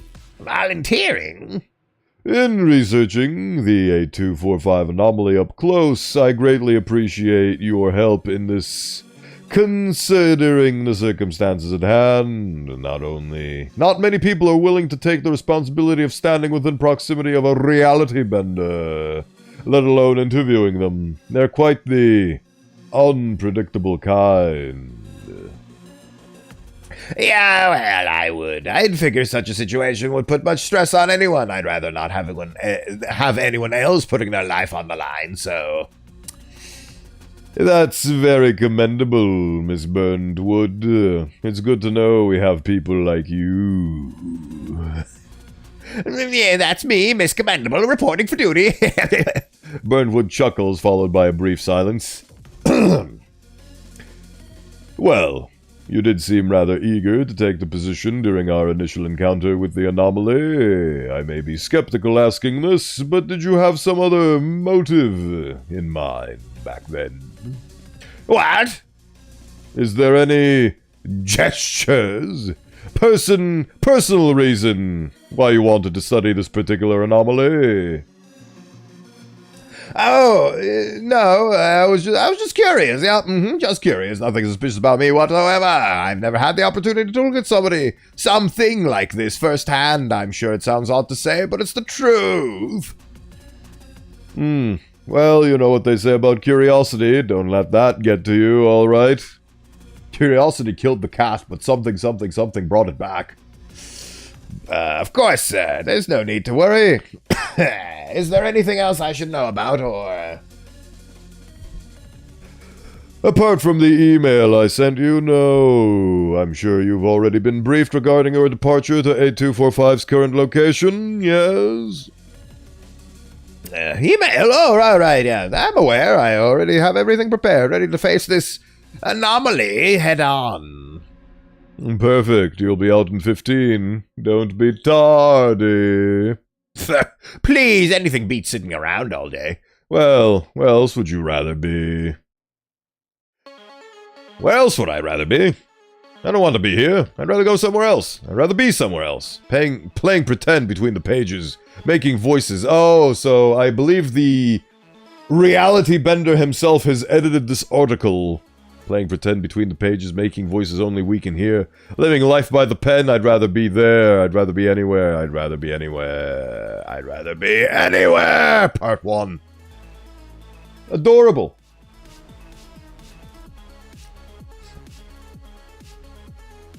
Voices, does he have schizophrenia? He could. It's possible that he had a traumatic childhood experience that is alluded to with this page before he became a reality bender. It is possible. Doesn't matter. Best of luck, Miss Burntwood. No, Shri is friend with the anomaly. Ah. Burgess leaves. Right. Burgess takes a deep sigh before returning to her laptop, looking through the unread messages in her inbox. After a few minutes, she recovers the email recently sent by Burgess. I've made comments on your latest submission. As informative as it is, the documents you sent include luggage unbefitting of our typical standards. Simply put, we're writing articles for other staff members to review and reference. We're not writing narratives. You do well to keep that in mind, Miss Burntwood. Burntwood scrolls through as she skims its contents. Just great. Just fuck. Why can't I just... She groans as she hits her head repeatedly on her desk. Okay, you know what? Let's get on with it. Actually... Burntwood presses down on the backspace key for a short moment before saving. She takes another deep breath. All right, now, it's go time. It's gonna be okay. You're gonna be okay. Everything's gonna be fine. Yeah. Burnwood. Testing. Elfrith's Alley, Philadelphia, Pennsylvania. The Foundation-assigned van arrives by the entrance of Elfrith's Alley. Burnwood steps in as the door swings open, tampering with her recording device and reading the notes of her clipboard. She is visibly sweating. Is this still about fish or the guy that bends time, space, and reality with the fishes? Yes. This is about a guy who can bend reality to his whims and teleport at will. And what he did with that awesome, overwhelming cosmic power is he went to an aquarium and started swimming with the fishes. He basically broke one of the aquariums and just started swimming with fishes on a wave while riding a wave of water and fishes. That was fun. A fishy experience, no doubt. Okay, I think we're good. You sure you want to do this alone? What? Number of agents also exit the vehicle, some carrying sizable Scranton reality anchors, SRAs, and setting them down. The agent addressing Burnt Wood leans on the van's side. I guess this guy's in my army? I mean, he can make fish. Are you the king of fish or the king of people who make fish? He can make other things. He can basically make anything. Are you the king of him? Are you the king of William? An Asian American who has the ability to create fish and other things? This ain't like any other anomaly under your purview, you know. You sure you'll be alright? Oh, yes, it's better this way. The less people there are, the less alarming it'll be for him. It's best not to scare him off with into a different part of the world. Him? It. Yes. That's what I meant, sorry. She has the hots for the reality bender, doesn't she? Nah, you're fine. Just holler if you need to. I'll be here setting the SRAs around the area. Hope for the best. No, who knows how long that thing will stick around for. Will do. I'm the 2,324th king of the red fishes, blue fishes. Blue fishes are my rival anyway. Moving on. The kingfish lore expands. Quite a long dynasty you've had, my friend.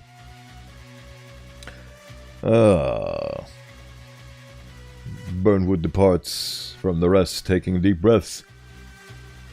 She clicks her tongue, frowning. It'll work out. They're just notes. Entity. Good day, ma'am. Good. She stops in her tracks. Wait, I thought we already evacuated. Burnwood turns to see a mass of bubbles vaguely resembling a humanoid entity. It is wearing a fedora and a tie while holding a suitcase. She looks down to see a shallow stream of soap water beneath her feet. That's actually... Wait, no. She continues marching forward. Can't get distracted now. Don't get distracted, Abby. Burnwood slaps her cheeks as bubbles start floating past her, each popping and producing a noise similar to that of a piano's. The buildings also begin to contort and change as color of rubber ducks start spouting from the brick road. She almost chuckles but holds back. God, you don't deserve... Her voice trails off as she notices a person, SCP-8245, in the distance, hovering above, spinning in place while causing the soap water to rise and circle it. Is that... Burnwood steps closer to confirm. The entity is wearing a purple cloak and a wide-brimmed hat with a pointed end. Its cloak is decorated with stars and appears almost transparent when nearing its shoes. It laughs as the other miscellaneous objects orbit the specimen. It is. It's actually... She hesitates, looking over her lab coat and sighing. Burnwood eventually proceeds after shaking her head. It doesn't matter. Just keep it together. Burnwood approaches SCP-8245, who soon notices her and tilts its head, grinning widely. The entity becomes two-dimensional as it folds itself repeatedly before disappearing. She stops and looks around at SCP-8425, reappears behind Burnwood, and yelps, startling her and causing her to stumble backward. The specimen laughs again. He really is a trickster. Loki, can we have some karaoke? Afterwards, we can do the hokey pokey. SCP-8245. I was wondering where the audience went. Nice to meet you, Missy. Hope I didn't scare you too much. SCP-8245 turns itself upside down as it bows. On the offside, though, let me introduce myself. The name's Will, a magician on a worldwide art show. It's a pleasure to meet you. SCP-8245 lends out a hand. Burnwood hesitantly shakes it as the anomaly quickly detaches its arm and backs away, leading her to drop the extremity on the ground in shock. It giggles as it grows another arm. Hey, Will, it's the pleasure's all mine. Burnwood pauses, turning away from the entity, and blinks several times before rubbing its chin. A one-on-one performance. Ain't this quite the ghost town? Usually you'd find folks roaming around these parts. Don't tell me I'm performing from a crowd of skeletons! An accompanying laugh track plays from an unknown source. Oh boy, he has his own laugh track button. This guy is too powerful. This guy's too powerful, we need to put him down. Well, it's probably them hooligans again. Doesn't matter. 1 or 1,000, at least somebody's smiling. Now tell me, friendo, what's your name? Never give the Fae your name.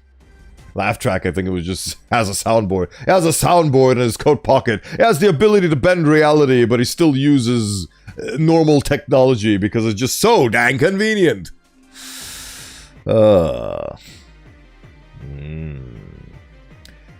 And the specimen closes its eyes and opens its left one, revealing its pupil in the shape of a question mark. Burnwood takes another step back, smiling nervously. You don't remember me? Does Abby not ring any bells? Its pupil shifts to that of an exclamation mark before returning to normal. SCP-8245 hovers away for a moment, tilting its head and lowering its eyebrows. He is weak. I am superior, for I use the patented laugh track. No, that's SCP-4000, the Fae. Fair enough. You mean Burntwood? Abigail Abby Burntwood? That's right. Middle school Abby? The Abby from almost 2 decades ago? Oh, so that's why she had a vested interest in this. Burnwood waves her hand and nods. The anomaly's eyes lighten up. Hi, it's me. You know, I'm surprised you even recognize me.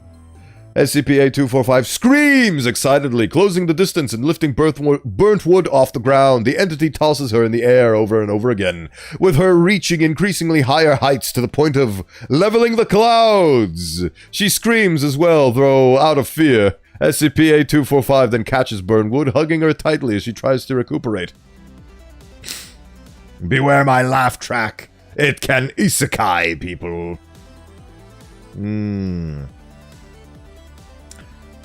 Oh, holy shit.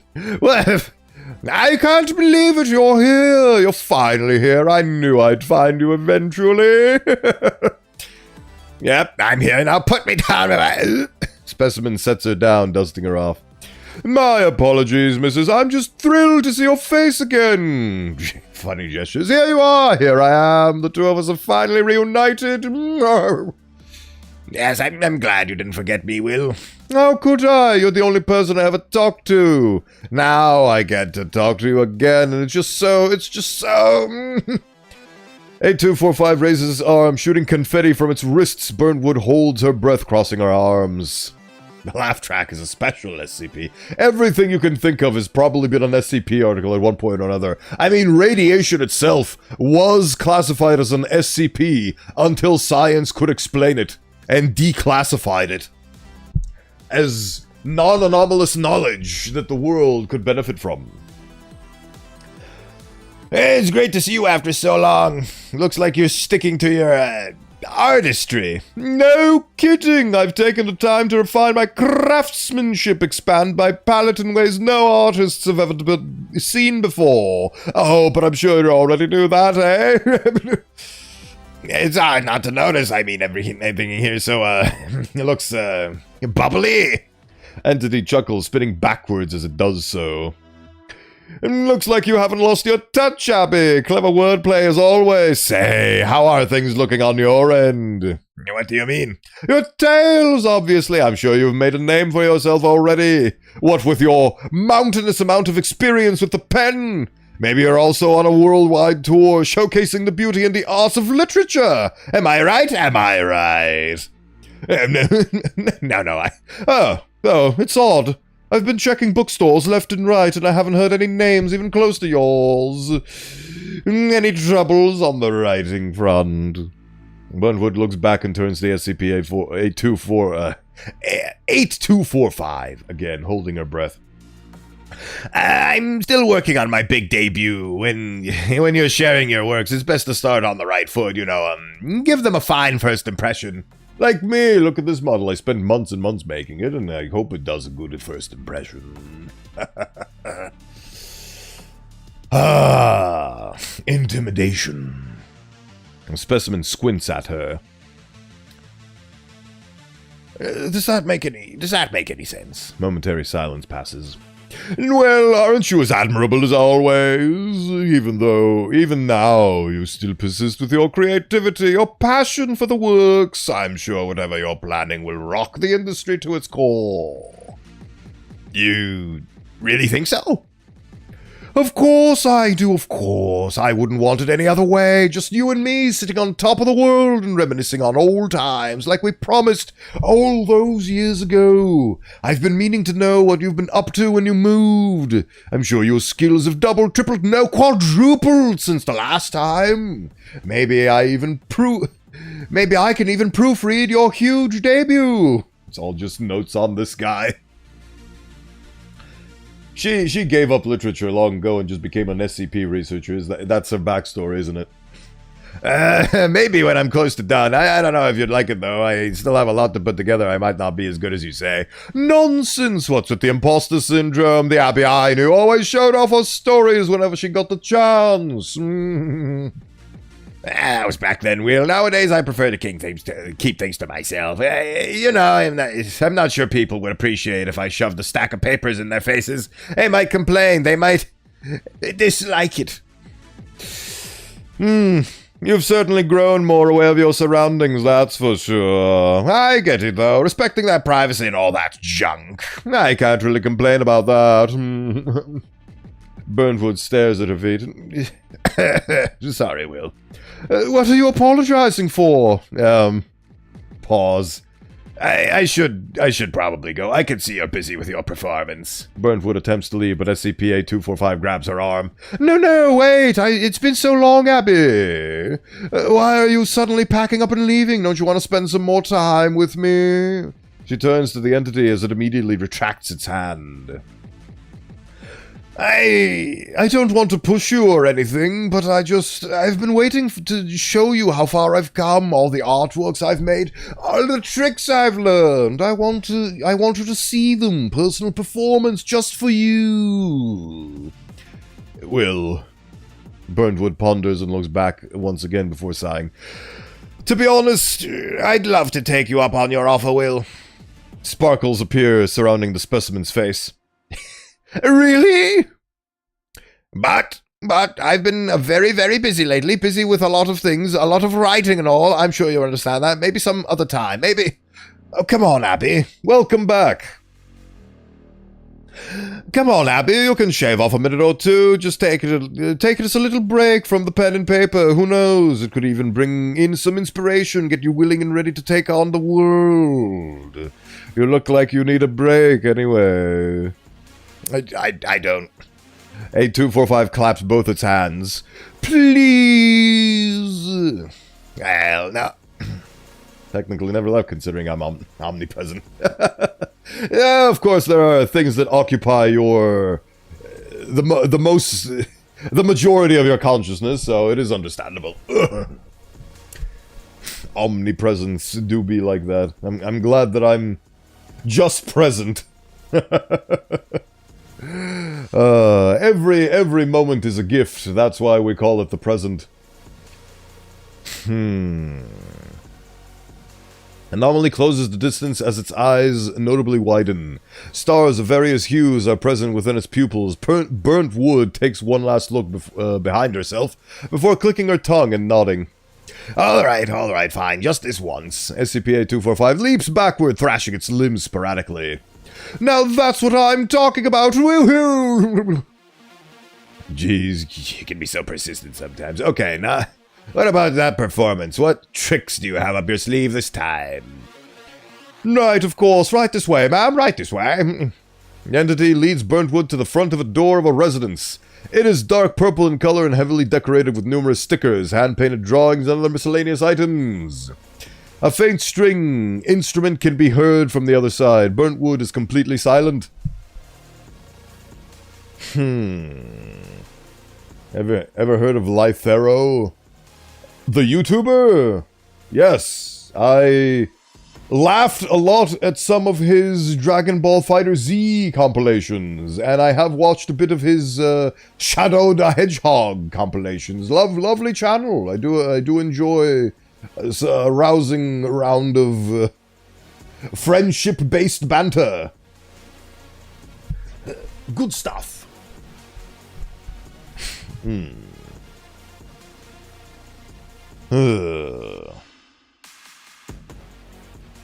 A faint string instrument. Yeah, burnt wood is completely silent. Let's take a ride through the arts. My arts. Relevant image. It's a castle. SCP-8245 smirks as it knocks on the entrance and opens it, revealing an extra-dimensional space contained inside the building. The area consists of a forest surrounding an island where a castle resides. Burntwood gasps, leans in, and observes the environment. Her mouth is agape. One of my favorite moments isn't even from Lythero himself, but from one of his friends, Gary. I'm not great with names, so unfortunately I will probably know who you're talking about if you give me a sound clip of the guy, but ultimately they do have a lot of lovely moments, don't they? Right. All of this? You did all of this? Mm-hmm. Oh, you'll be surprised. I've been practicing ever since you left, Abby. You have no idea. Still, it's a lot way better than... She holds her breath and lowers her eyebrows. No need for the flattery. I'm sure you're just as great, now even better than anything I've painted. Words can bring their own fair share of details too, I know that for sure. Well, this is more than just the paint and canvas, but still... It's the one mostly plays Broly. Oh, that guy's Gary. Cool, I like him. I like his Broly performance.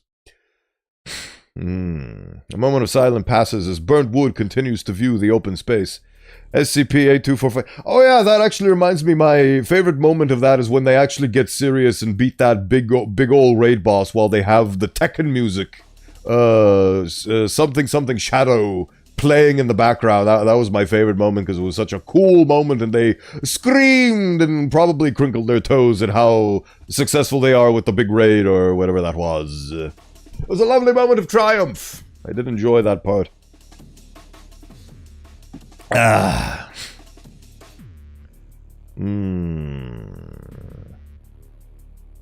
A moment of silence passes as Burntwood continues to view the open space. SCP-8245 proceeds to dust off its cloak.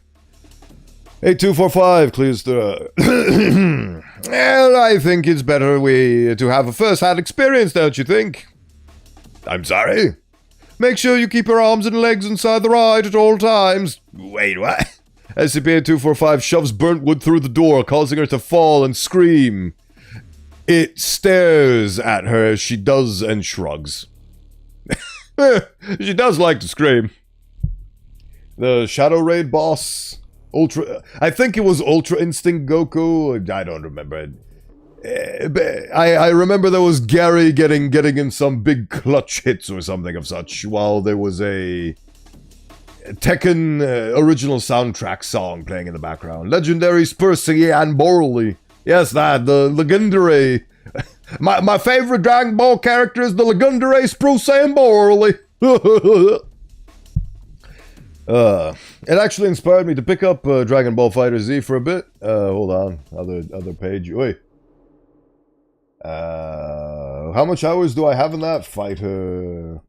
I have a whole 99.6 hours in Fighter Z just because those Lythero videos look very fun. Pretty good time, honestly. The Ultra Instinct raid boss, that one then. The one where Gary... yeah, the Gamer State, yes, exactly, that one. That one's my favorite. The Gamer State, yes. The Gamer mode was activated that day. Burntwood falls in a spinning motion going forward. Her screaming is muffled by heavy winds. SCP-8245 soars towards her and grabs her by the arms. They float above the trees. You're right there, Abby. She is panting as she clutches onto her clipboard, taking a deep breath. She composes herself as the anomaly lifts her back up. I'm alive! I'm alive! That's good to hear. Probably should have given you a parachute before dropping you off. Sorry about that. A245 embraces Burnwood and holds her at eye level. Still, looks like you haven't been shown the ropes yet. I'm astonished. Burnwood turns away. No artist could just draw themselves in flight, Will. How can you even do all this? How? You said it yourself, didn't you? What are you? Entity juts itself higher into the sky. We're artists. We can do anything. We can become anyone. As long as you believe you can do anything, you can bend reality to your whims. We can be anyone. SCP-8245 cycles through a number of attires while rising. A multicolored suit with glasses of mismatched lens, a costume resembling that of a peacock with multiple hats stacked on top of one another, a leprechaun suit with marshmallows stuck to it, among others. Before long, the specimen switches back to its original clothing and ceases movement. Burnwood turns to see the cattle in the distance. 8245. We can go anywhere. Be anyone. We can go anywhere at any time. Hello, Lector. Welcome in. Welcome in. Thank you for stopping by. Lively my friend Flume. Iconic O-Skull dialogue greets me once again.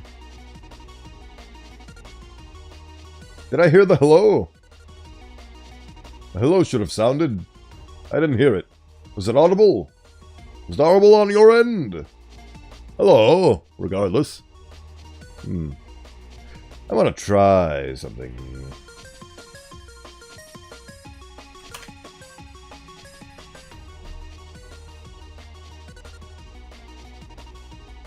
Hello there. Ah, there we go. So it was audible. Excellent. Hello. Ah.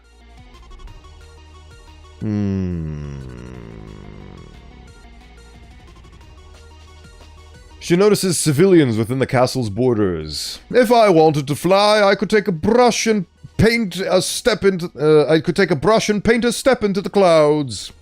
How could you lock yourself out for the second time? You really need to have like a keychain something with your key around your neck or something of such.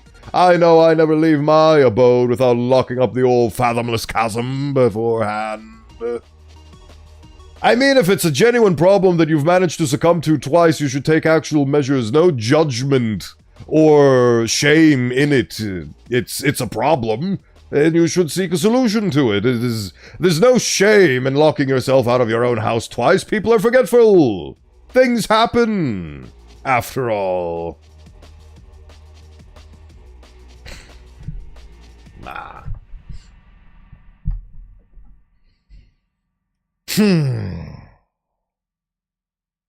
Reality is illusion.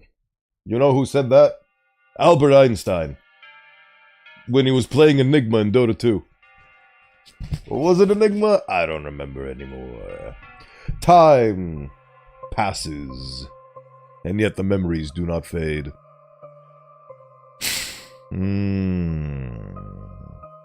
If I wanted to dress up in frilly costumes, I can sketch and draw like any other design. If I wanted to make worlds beyond our own. They approach an island and look over the citizens. At a closer distance, they appear to be puppets, stitched and autonomous. Burntwood tilts her head. Well, I'm sure you can guess, though I should work on my anatomy, not really good with humans. That makes two of us. I'm not sure it's really that simple. Well, have you ever tried it?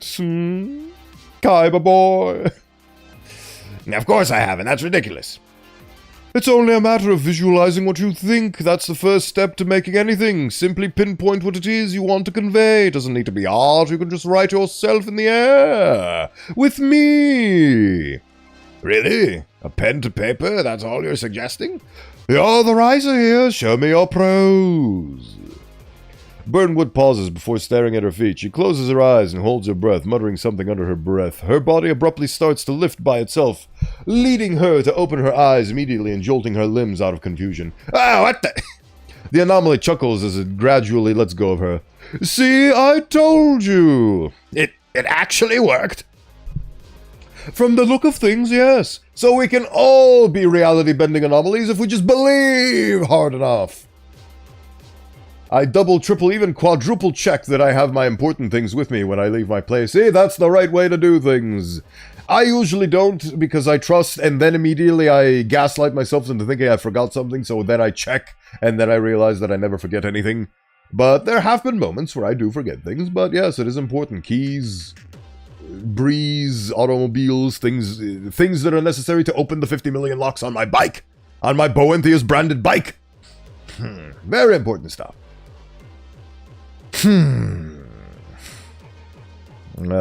SCP-8245 puts its hands behind its head as Burntwood struggles to balance herself.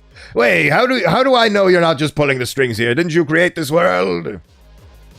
Oh, come on. You're acting like you could never pull this off, Abby. You're an artist too, aren't you?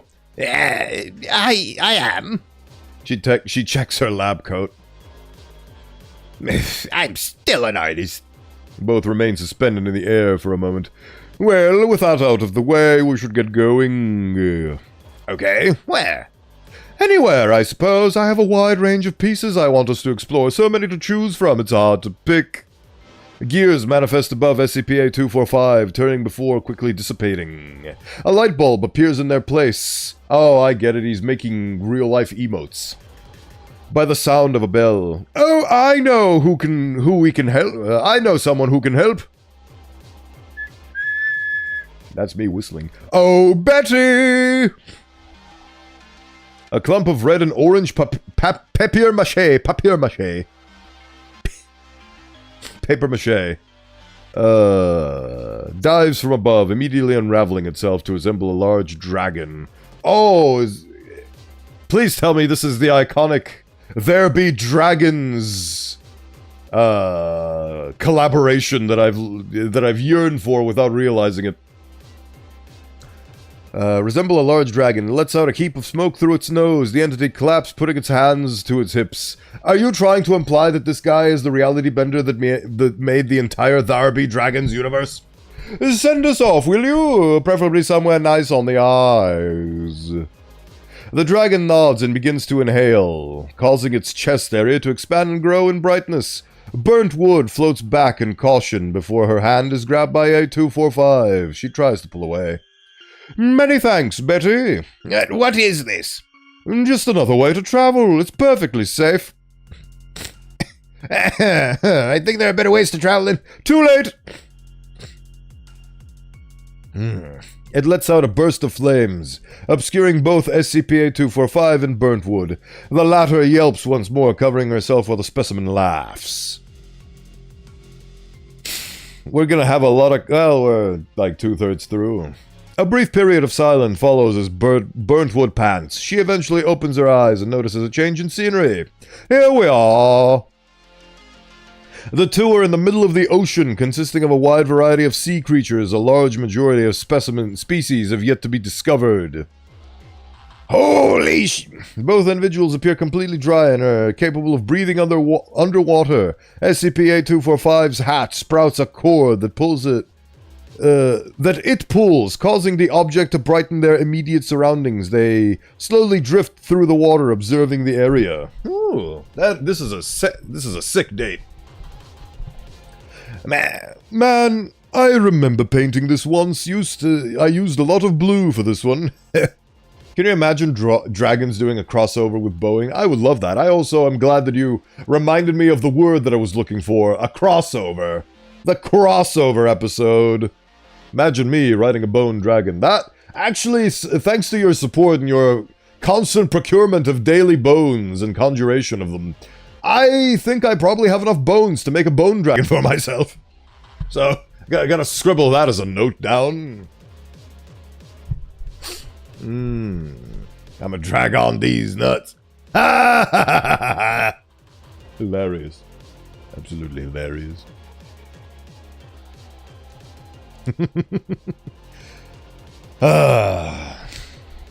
I remember the first day. It's so beautiful.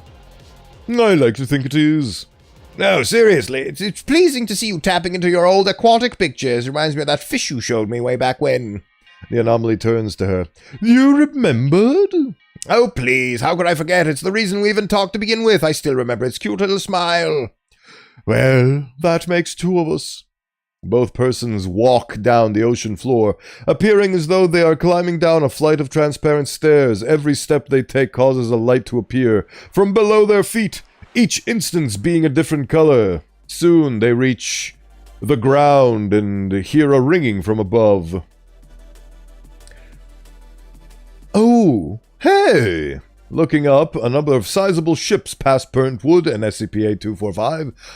Ah! Oh yeah, the confetti. Ah, Izumi! The Archfey raid is upon me once more. Thank you so much for the raid. It's greatly appreciated. Ah! The Witcher! 1! Thank you so much for entrusting me with your community. Feel free to have a lovely post-stream day, and thank you for the lovely, lovely raid. I hope The Witcher 1 has treated you well. I've only played Witcher 3 and all its assorted DLCs because that's really when that company and game reached incredible super mega notoriety. So, I would be lying if I said I wasn't curious about their first original entries. Thank you for doing the shout-out, Del Toro. I had faith that you would do it, and you did it. Good on you, lad. Good on you.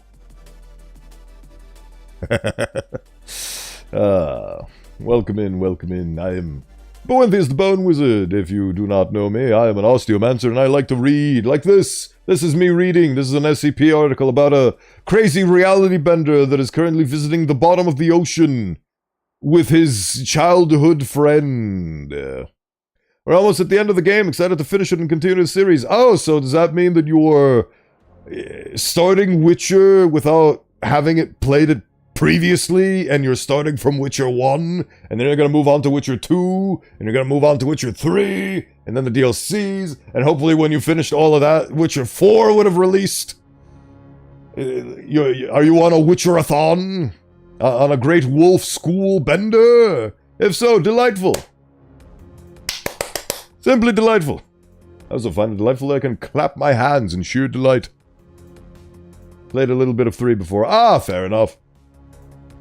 Well, actually, that's a good question. If you've played a little bit of 3 before, how does it compare to 1 now that you've almost reached the end of 1? Are you seeing the fair origins of CD Projekt Red back when they were in their early projects? Should have seen Bowen's insane reads earlier. The less we talk about SCP-191, the better. Disgusting. Oh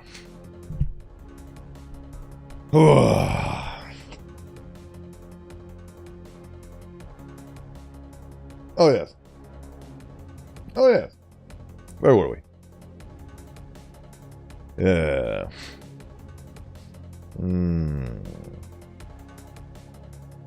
Soon they reach the ground and hear a ringing from above. A number of sizable ships... Ah, there we go. Various sea creatures wearing pirate costumes are on board. One of the vessels are larger than the rest, bearing a flag painted with a skull and crossbones.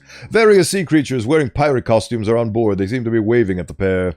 Oh, would you look at that? I thought they were still out sailing away. Oh. God, it's only getting more overwhelming by the second.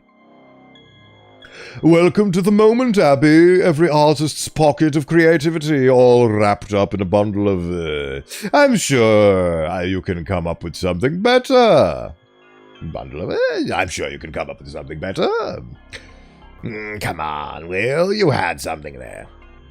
You're the writer here. I'm just grasping at straws, says the reality bender. The entity skips along the sand, kicking nearby pebbles, burnt wood size. Well, that makes 2 of us. The 2 continue to stroll through, encountering numerous specimens, greeting them before stopping in front of a cave. I'm guessing this is the next pair of our adventure. Ah, nice pun. But yes, we're here. I think you'll find this mighty cool, if you catch my drift. He's taking her to the Fortress of Solitude. SCP-8245 bows as it gestures to the cave's entrance. Alright then. Burnwood takes a deep breath, closing her eyes, running through inside. The anomaly follows suit. After a short period of running, Burnwood exits the cave and freezes in place. She opens her eyes, observing the shifted environment. She stands in the middle of a snowy area, her legs noticeably buried in a deep layer of snow. Despite the abrupt drop in temperature, Burnwood does not appear to react. The anomaly soon arrives behind her, its cloak replaced by a woolly coat and scarf. You seem used to the cold, eh? Sure I do. Rubbing its hands together, SCP-8245 exhales. Its breath turns to ice cubes, which fall to the ground. You're not looking too hot yourself, though. Yes, you can say that again. Well, anyways. The entity walks past Burntwood. She follows it as snowmen start forming nearby. From the waist up, they quickly gain sentience and autonomous movement, some conversing with one another while others playing in the snow. Some of them greet the pair. I figured I should have my own winter wonderland. Nothing like the cozy feel of White Christmas on the canvas, though. It does only feel cold. It does feel really cold, though it does feel really cold. I guess I'm just used to it. Birds fly overhead. They appear to be made from ice. Reminds me of those winter breaks. We'd play in the snow, making snowman and... Burnwood picks up a ball of snow and throws it at SCP-8245, causing the specimen to flinch. Having snowball fights? Oh, you think you're so sly? Sure, You're a researcher meant to capture this thing. You're not supposed to be having snowball fights with it. Try me, Will. SCP-8245 stands in place, smirking as Burnwood suddenly is struck from behind, from the back, with another snowball. Turning around, she sees the anomaly behind her. It chuckles, throwing its fist into the air. Yeah, that's what you get! Whatever. You win this time. The two of them laugh as they pile more snowballs to throw at each other. This continues for the following few minutes. I miss this. It's certainly been a while. At least we get to catch up now. That's not right. Burnwood stares at SCP-8245, who tilts its head. Never mind. I'm just tuckered out at the moment. Ah, I see. How about we take a little break then? That would be lovely. Ooh, that's a very pretty image. They both turn to the opposite direction, being met with another change in scenery. A bench sits on a patch of pink grass beside a cherry tree. It is overlooking a massive lake, where bubbles sprout from the water's surface and rise into the sky. Burntwood and SCP-8245 approach the bench and take a seat, taking in the view. SCP-8245 clears throat. I'm feeling rather famished. Is that so? Yes, maybe some ice cream will do the trick. Ice cream? After the horde of snowballs? That's what you're in the mood for? No, I'm just feeling nostalgic. We used to buy ice cream after class, remember? Oh, you mean that ice cream truck? Yes. The one all the ways by the parking lot? They had those chocolate ones. They tasted really good. And a lot of toppings, too. You always overloaded with sprinkles and syrup. It's honestly ridiculous. That's how tasty it was. Couldn't help myself. Well, you could help yourself to some napkins, though. Oh, shut up. What happy, funny-go-lucky times. This is, like, I love the tonal clash between this article and 191. Absolute tonal clash. I love it. Let's go skip along the lovely pink grass and eat ice cream together while thinking about the good old days. A very lovely dichotomy, to be sure.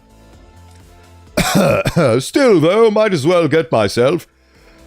The entity spins its hand, manifesting a chocolate ice cream cone coated with sprinkles, marshmallows, and chocolate syrup. A scoop or two?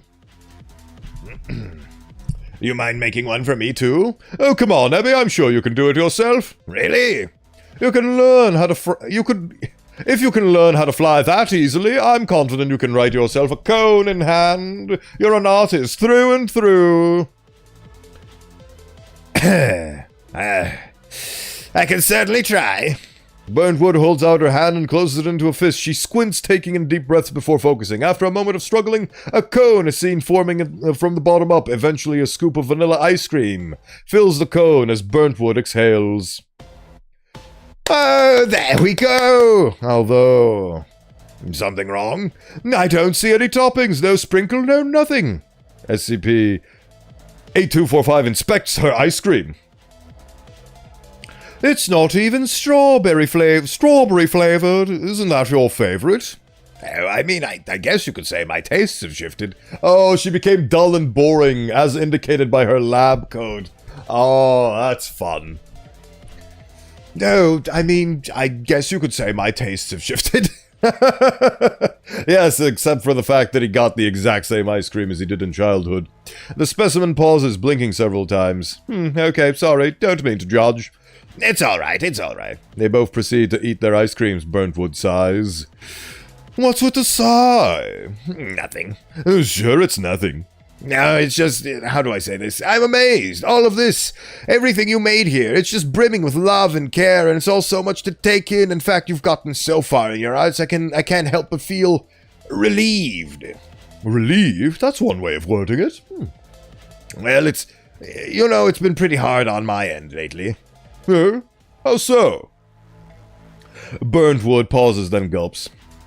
I've been stuck in a slump, you could say, down in the dumps. The days feel slow, you get the gist. Every time I pick up the pen, when I want to pour every word onto a page, every idea in my mind.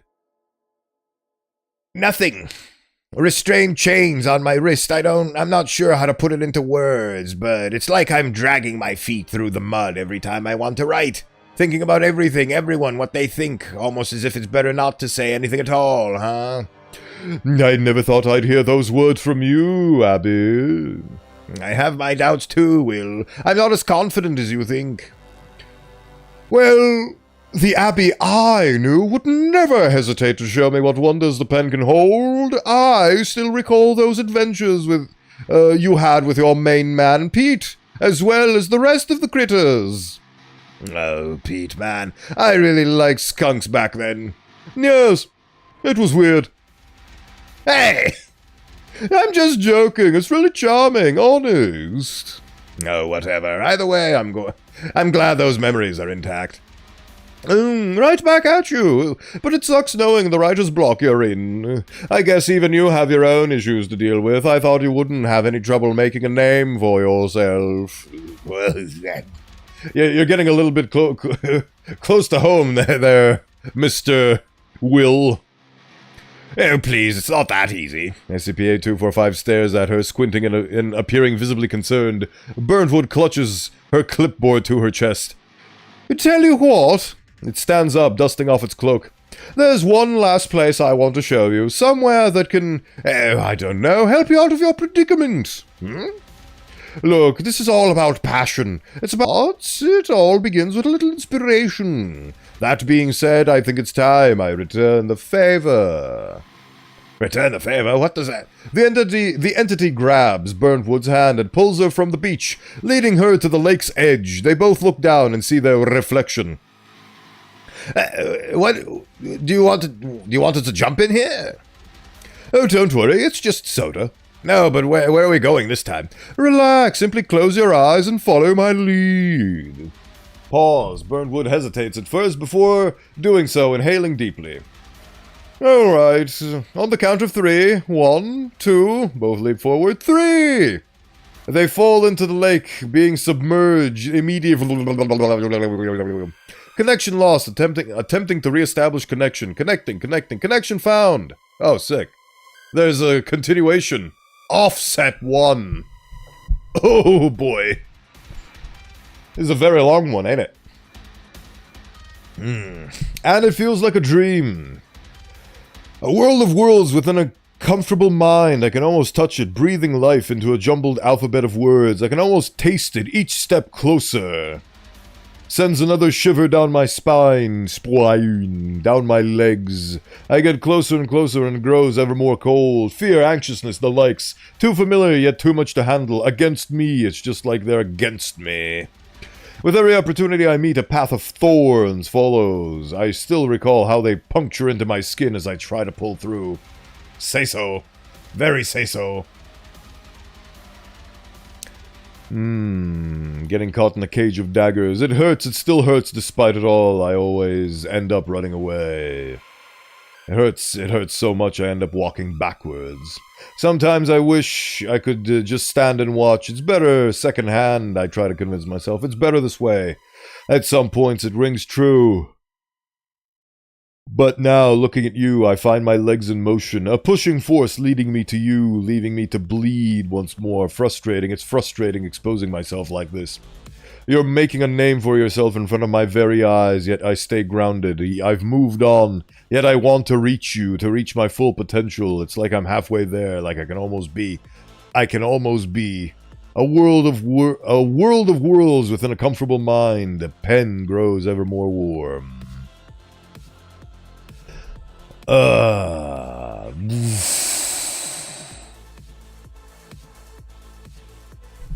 What the? You alright there? SCP-8245 stands over Burntwood, who is laying face down. It helps her up, dusting her off. She proceeds to look around. What seems to be a tunnel in the walls, being covered in papers containing sketches of varying completion.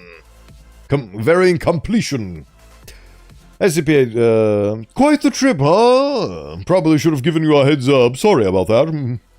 No, it's fine. Where are we? Oh, of course. Right this way, ma'am.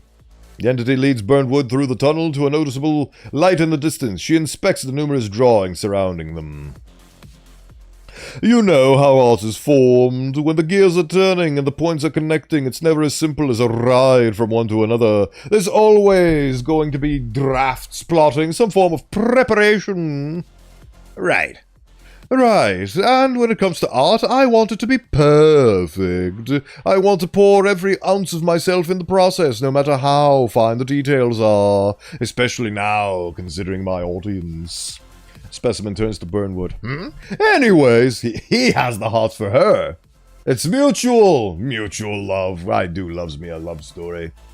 It's so nice and refreshing because the world is horrifying. So soap operas are a way. It's a way to deal with an otherwise horrifying world. Both continue to stroll as they approach the opening. I've always been met with ideas, pieces of me that I want the world to see, so much so that I can't work on all of them as swiftly as I want, though it's only a matter of time till they see the light. So, is this where you store your ideas then? Is this your mind palace? 8245's hat flickers green. That's it, that's where we are. Welcome to... They reach the end of the tunnel, stopping in place. Burntwood's mouth is agape. My think tank! The environment consists of a dark, extra-dimensional space with a visible radiance in the far distance. Light purple in color, a makeshift house hovers in the area center, accessed via a staircase of platforms exclusively made from paper and canvases. Sheets of paper are also present floating around the space, as well as various art supplies. A description of the house itself cannot be pinpointed due to it constantly shifting its size, dimension, color, and texture. The sound of an orchestra can be faintly discerned. Oh God, I'm so glad I'm not epileptic. A lot to take in. That's the beauty of an artist's mind. Yeah, it's very mesmerizing. It's a bit barren. Still, appreciate the comment. It's a bit barren. This horrifying techno-organic nightmare. The anomaly grabs her hand. Let's get right to it now. Burntwood takes a deep breath. All right, sure. 8245 marches forward with Burntwood trailing behind, who is pressing her clipboard closer to her chest. They proceed to walk up the staircase, causing their surroundings to change abruptly with every step they climb. Examples include a classroom containing numerous bipedal creatures, a room lined with bookcases that are too tall to be captured on film, inside of a bell tower with machinery made of Lego blocks, a massively sized board of the game Monopoly occupied by sentient pieces, and a flying carpet overlooking a city surrounded by lava. Eventually, they are met with the residence's front door. Here we are. Here we are. The entity notices Burntwood breathing heavily. Happy? Oh yeah? What's with that look? No need to be nervous or anything. No, I'm not nervous, just excited is all. If you say so. SCP-8245 swings open the door and gestures inside. Ladies first. Right. Burntwood enters the building, arriving in a living room space. The walls frequently change color and pattern.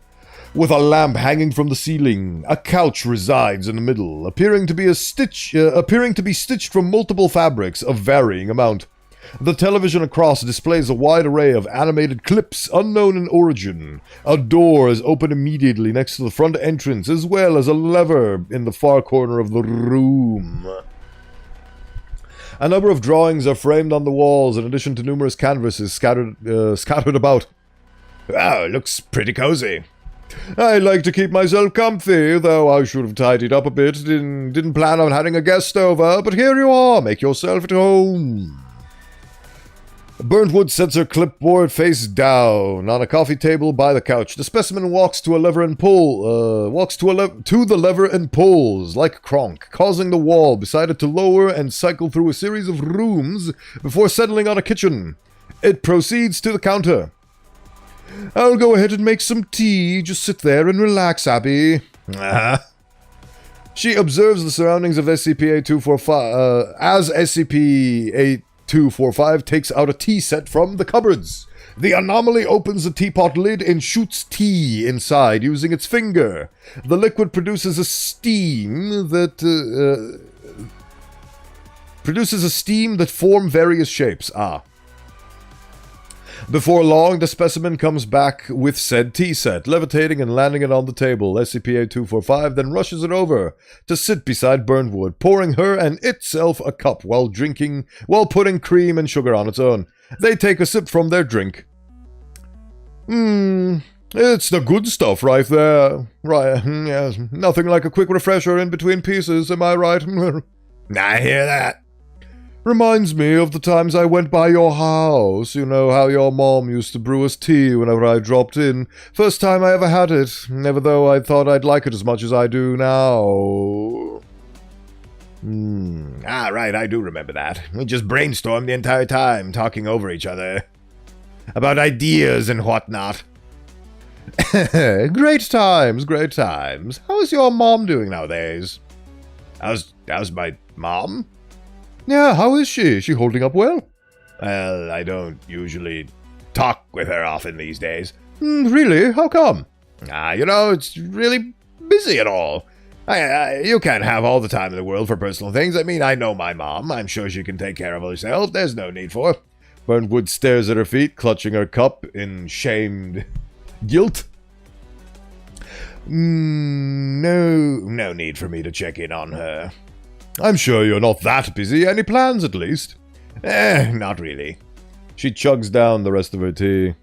That's fine, though. I just have to show her how far I've come ever since I left the bird's nest. I have to.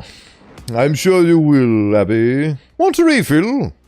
Burntwood looks to her side, setting her eyes on the cup. Hold on, let me try something.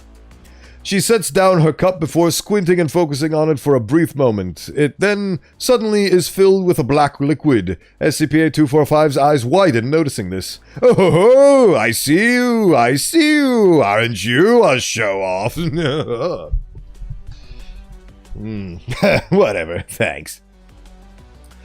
Burntwood takes a sip before jolting. It's coffee. Coffee? You drink coffee now, Abby? Yeah, I've taken a liking to it. It's so bitter, though. I thought you hated bitter things. She pauses, smiling awkwardly. Right, sorry, shifting tastes and all that. A momentary silence follows between them as they continue to drink from their cups. So, about your writer's block. Oh, all right. How should we do this? Is there something, some magical process that I... It's more of a brainstorming session, really. Just like before, nothing like a discussion between artists. That being said, the entity leans in closer. What's it about? Your story, your draft. What do you have so far? I mean... Oh, poor man's being led on. Any sketches? Any descriptions? Ooh, maybe you can reenact it through acting. That sounds like a fun idea. 8245 reaches for Burntwood's clipboard and inspects it briefly. Or maybe this notepad can help. You are holding onto it the entire time. Seems like a pretty weird place to store all of your work, Abby. She immediately snatches back the clipboard. No, you shouldn't look at that. Oh, sorry, I just... Burntwood stares at 8245, who is silent. I need to use the bathroom. It's down the hall, first door to your right. She stands up and hurries to the door by the entrance. Burntwood glances over at the specimen before leaving. God, you idiot, you're such a fucking idiot. Hits her head repeatedly as she scurries down the hall. You can't just... Oh! She stops in place facing the floor. Just break it to him, Abby. Can't you do something as simple as that? Can't you even keep your own promise? Now what? Gonna keep this whole charade until the end of time? What's wrong with... She's gonna break him. He's gonna stop being anomalous because she's gonna break his illusion or something of such, isn't she? That's very unfortunate if that happens. Wiping her eyes, Burntwood tries to compose herself. She breathes heavily and looks to the ceiling. She shouldn't want you doing this. They wouldn't want you doing this, but why? No, I know why. I'm not. She turns to her right. Stupid. I'm not stupid. Burntwood is met with a wooden door. It is white in color, possessing floral patterns painted through its entirety. She stalls before grabbing the knob and turning, pushing the door open. Oh. The bathroom's walls and floor are a slight pink hue, stars hanging from the ceiling, and numerous animal plushies. A fair majority of them, being skunks, are huddled in the bathtub. Heaps of drafts stack on the mirror table, all containing paragraphs of text. More papers are taped to the walls. Burntwood walks in and takes one of the sheets, skimming through its contents. She is noticeably shaking. I wrote this. She sifts through the other papers. I wrote it all of this. I thought I threw them away. How? Looking up, she is met with her reflection. She stares at it blankly. No, I didn't get rid of them. I never got rid of them at all. Burntwood grips her draft in hand, caressing it with her thumb.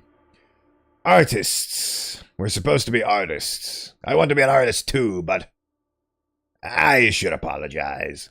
She dashes out the door and then scurries back, making her way back to the living room. Taking deep breaths, she returns, with her head hanging low. Well, I just want to say... Abby.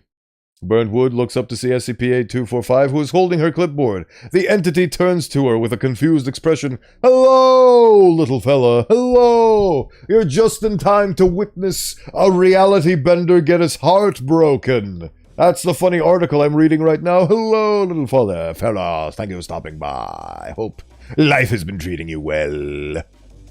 Hey, you weren't supposed to. My fucking Wi-Fi cable got cut by the water company. I can't do dick right now. That is a unfortunate set of circumstances to be in. You have my condolences. Other than that, I'm grand. Well, I'm glad to hear that you are doing well physically. None can't be said. Same can't be said for your Wi-Fi cable, but I hope there's ways to fix that and repair and restore what once was. Abby, what is this? Is this supposed to be your story? I told you not to read that. Why did you... I know, I'm sorry. I was just curious is all. But what is this? Wait and see. Oh, boy. She falls silent. The anomaly stands, scanning through the notepad's contents again. What is this? What is this formatting? These weird terms, all of this, everything here sounds so dull. It reads off like it's dead. Like there isn't any feeling put into it. Why do you have this? Did you write this? Well, you have to understand. Did you write this? She gulped, staring elsewhere. Yes, I did, but... You wrote it? You wrote this? No, that can't be. I mean, look at this. It sounds off. None of this screams Abby. It doesn't scream anything even close to you. It's like... 8245 glares at her. It's like you didn't care.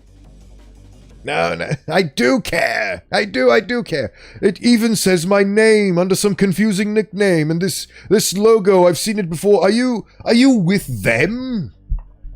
Those people trying to stop my performances? You were aware of them this entire time? Oh, I hate it when I can't do Richard. Richard is a lovely name that has had some unfortunate things happen to it over the course of human history. I still don't understand. I think I learned why, but then I forgot why Dick is short for Richard. Don't remember, though. But there is a reason for it. Probably.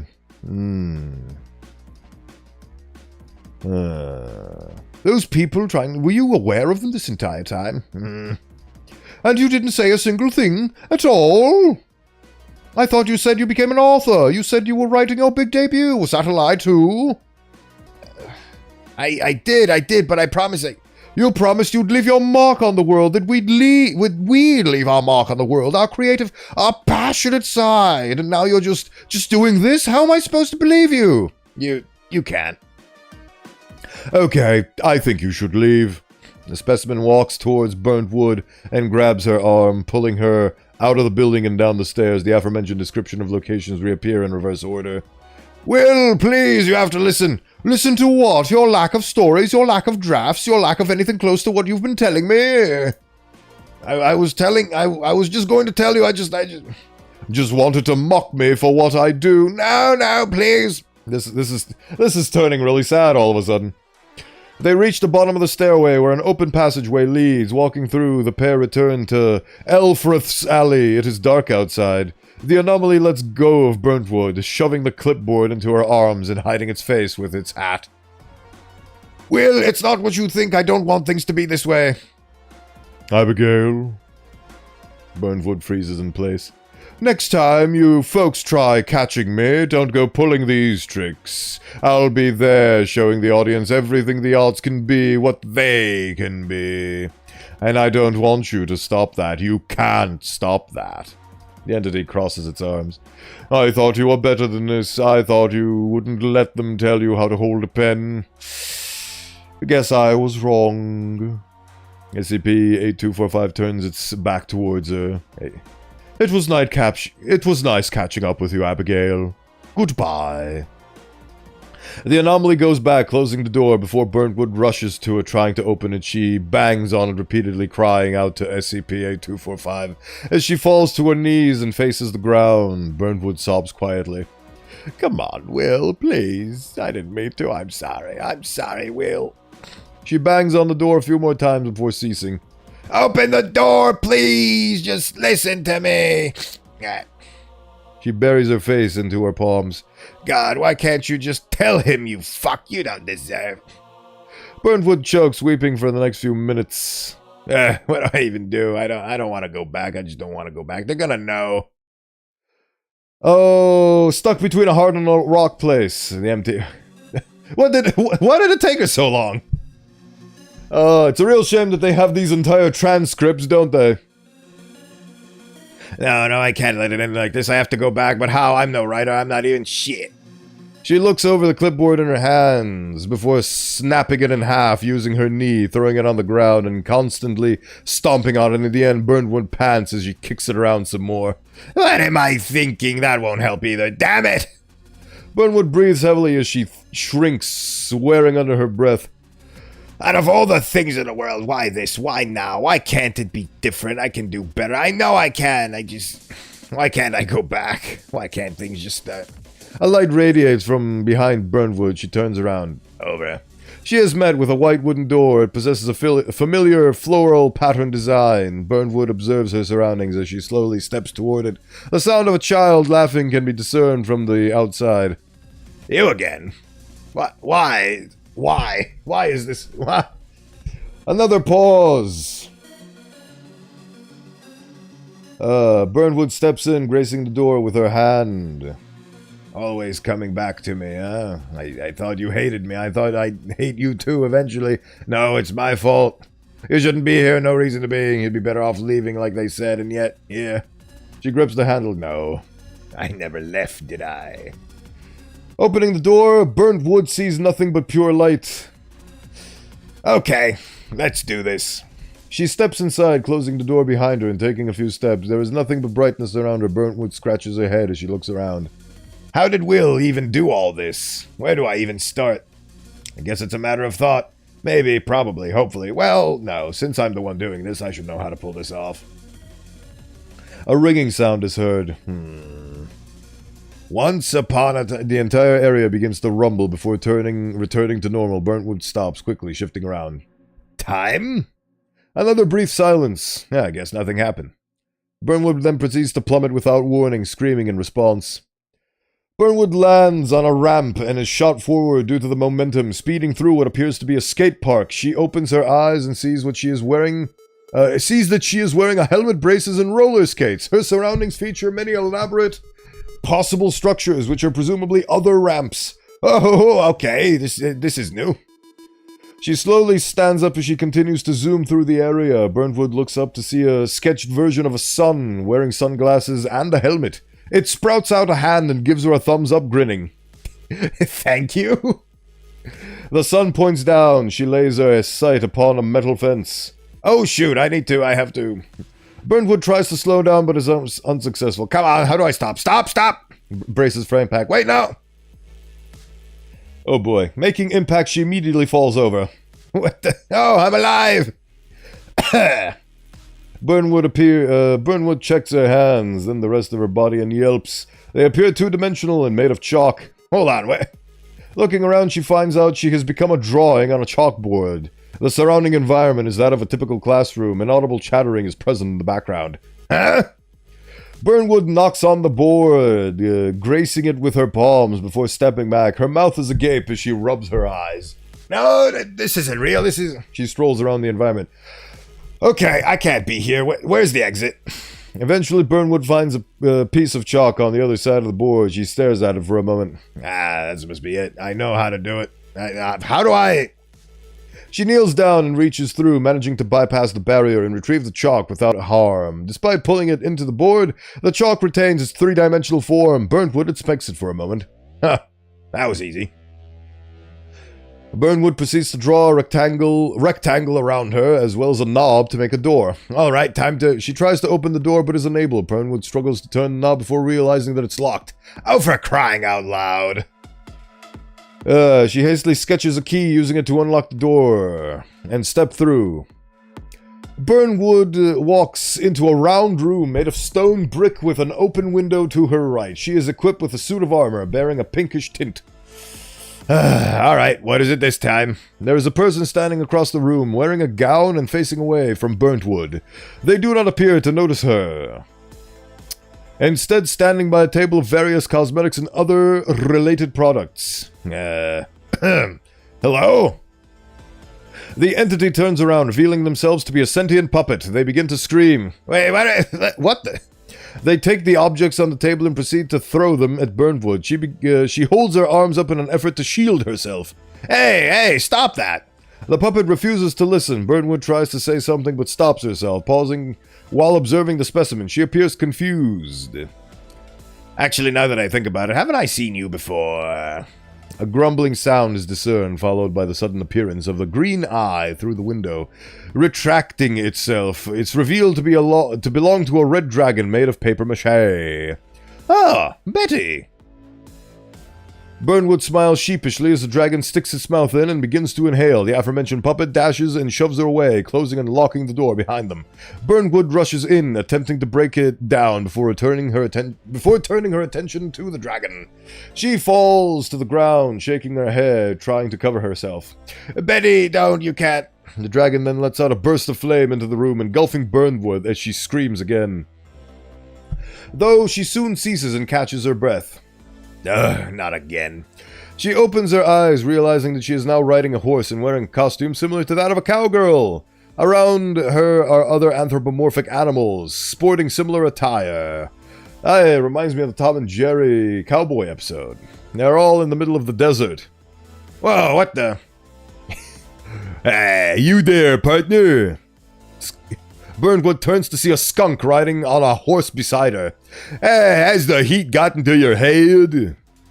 What, Pete, you real? Of course I am. Why wouldn't I be? Oh my god. Missy, what do you think you're doing? She turns and finds a lizard riding by her side, wearing a jester suit. Look out for that wall! Sorry. I said look out for that! Burnwood faces forward and notices the brick wall in front of her. Wall! Clown. Burnwood quickly turns left, noticing she is suddenly driving a vehicle and wearing a clown costume. Two other clown entities are in the passenger seat, one staring through the windshield while the other is unconscious, their face planted into a pie. The raspberry flavored kind. There are a multitude of pieces inside the car. Jeez, what the holy Are you insane, woman? This ain't no time to joke around. She looks behind herself to see a fleet of police cars chasing them. Ah, right, this one. Them whippersnappers have taken all our whoopee cushions and our electric gums. They ain't gonna steal our right to laugh. We need to lose them or we'll never pie another person again. Oh boy. How is any of the... Wait, if I wrote this, that means... Oh, bugger! Burnwood looks up to see a bridge in the middle of lifting. You gotta step on it! We can't let them get to us. What? You're kidding me. You're seriously expecting me to... The clown turns and glares her before quickly taking out an air horn and a lighter, pointing it towards them. Just do it, you... Chicken clown! Burnwood squeals as she stomps on the gas pedal, causing the vehicle's speed to increase exponentially, and its front end to lift off the ground. It drives up to the bridge and goes into the air as Burnwood continues to scream, closing her eyes and covering her face. Suddenly, she cycles through a countless number of forms during her descent. Examples include marionette, pastry chef, an animated painting reminiscent of Picasso, a pile of clothing formed into a variety of humanoid shapes. This would make for an amazing animated series. A 2D image of Burnwood printed on a stock of Jenga blocks, a suited person with a television in place of a head, a toilet with a lifted lid, a human-sized swan, an assortment of digital advertisements sponsoring antivirus protection, a silver skeleton, a witch bearing potions on a strap, a stuffed teddy bear, a two-dimensional recreation of Burnwood using crayon, and an author in a making. Oh boy. Offset 2, how many more are there? Oh my god. Oh, lovely. Now instead of the transcript saying Burntwood, it says Abigail. A leap forward, like a step in a lighter direction. Abigail hits her face on the desk. Papers fall to the ground from the sudden awakening, scattering on the oh, wait, no. Wait, what? This is just like how the original article began. Fall to the ground. Hear groans pierce the silence. Fuck, coffee headache. Have 15-minute lock. Miscommendable. Yeah. Oh, it's not the same. She's in a time loop. I can do it in any time. Part 2. The first one was part 1.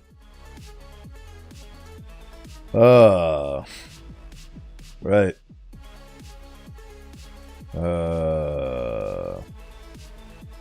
Wait, what? Sudden knock on the door startles Abigail as she jumps backward into her seat. Director Burgess enters the room with a faint grin on his face.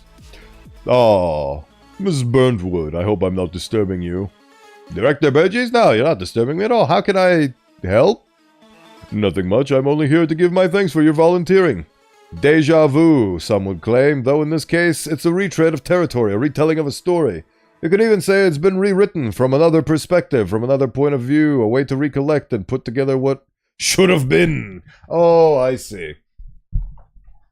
She's coping with the fact that she messed up her meeting with the SCP by writing an alternate fanfic story about the resolution that she would have wanted.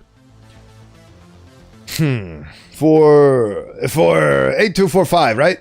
Correct. I'm glad to see we're on the same page. I greatly appreciate your help in this, considering the circumstances at hand. Not many people are willing to take the responsibility of standing within proximity of a reality bender, let alone interviewing them. They're quite the unpredictable kind. Oh my god, this is real.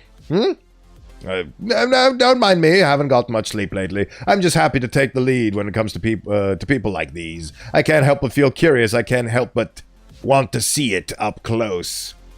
Oh, well, you know what they say about curiosity. Don't let it get to you, all right? Right. Whatever you say. I'm sure I'll head out in 15 with the rest of the crew. Don't worry. Would you look at that? Aren't you a commendable one, Mrs. Burntwood? It's good to know we have people like you. Yeah, that's me. Miss Commendable. He leaves as he enters, leaving a few departing words. Guess I'll take my leave then. Best of luck. With a sever and a cut, the conversation is already finished. Abigail, realizing the circumstances at hand, gears turning counterclockwise, a second viewing of a film. Her eyes lay before her open palms in a moment of hesitation. Abigail's thumb and finger touch before snapping. A sprawl of light burst from within. Colors of the rainbow and beyond.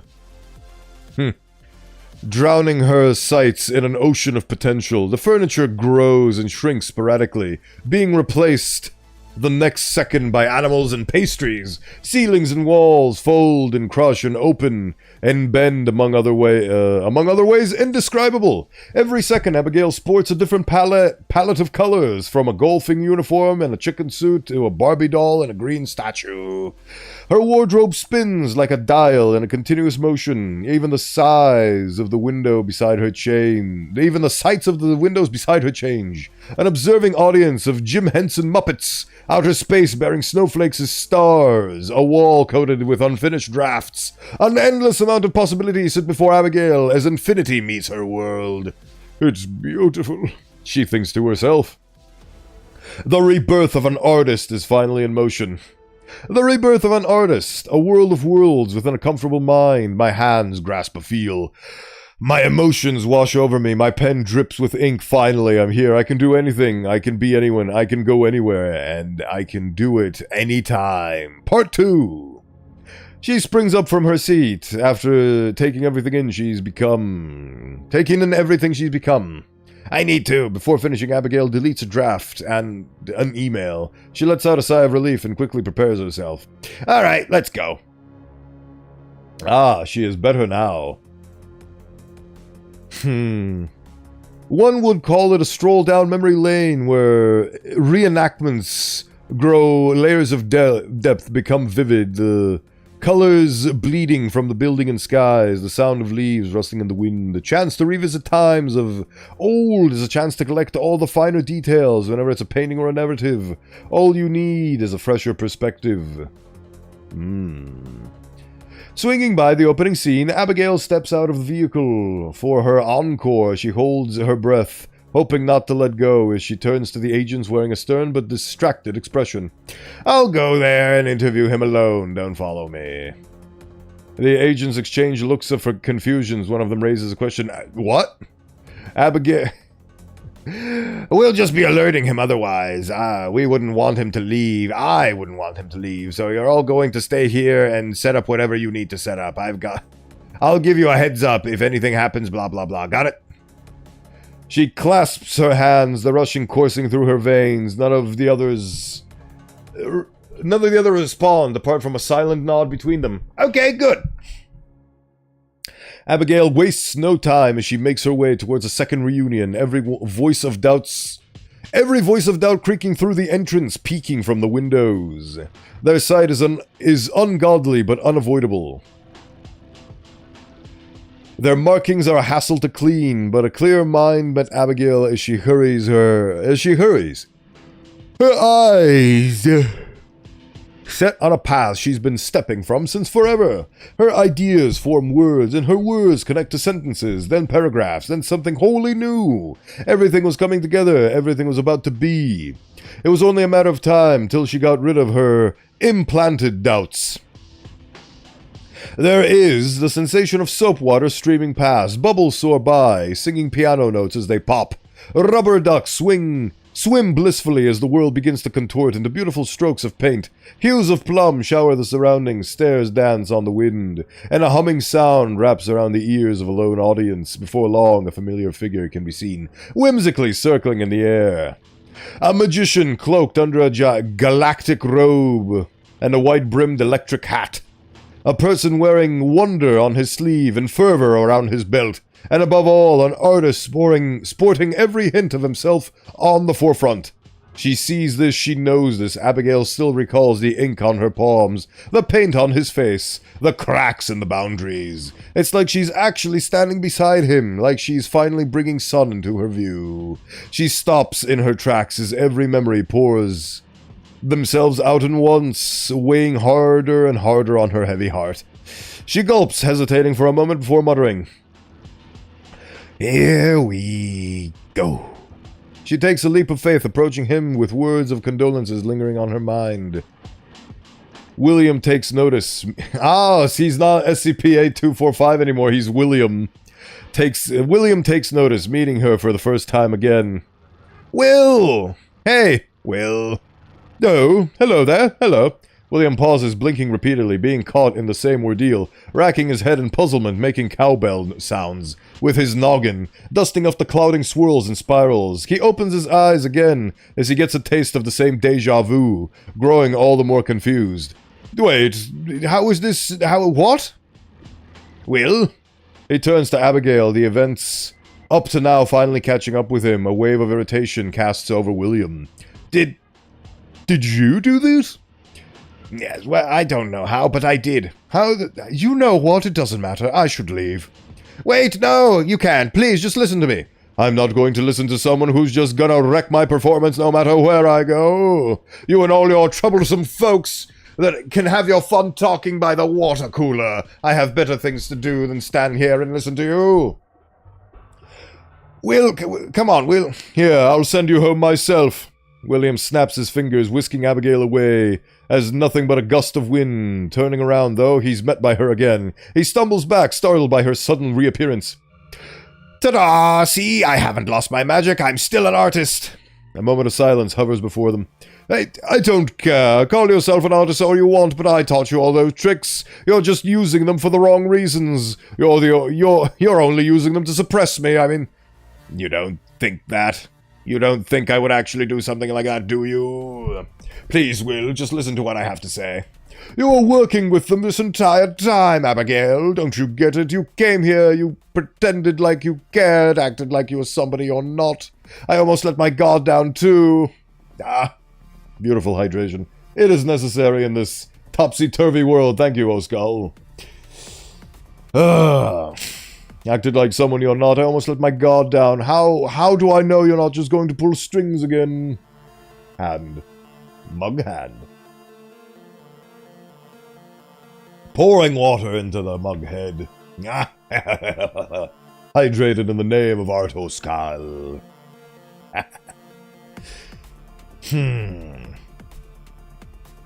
What'll it take you to believe me? Being presented with her question, William stops before he faces away from her, finger on his chin as he bathes in the thought.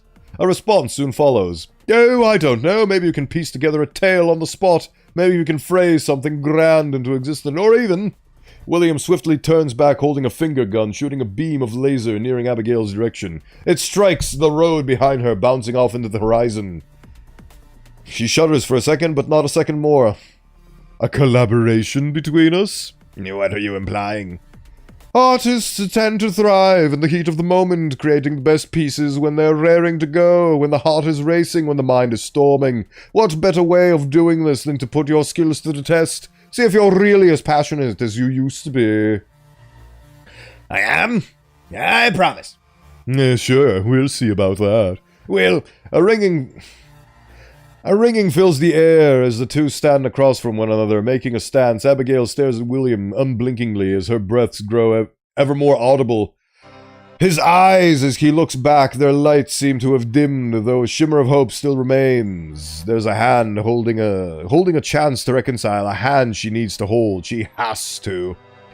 I can't, Will, I don't want to. No matter. William already bursts in with the first hit, throwing a fist in Abigail's chest, a force that propels her backward. Her body rolls down the road as her wardrobe switches to that of a hospital gown. She groans in pain, though she quickly recovers as she stands. Abigail notices William running toward her.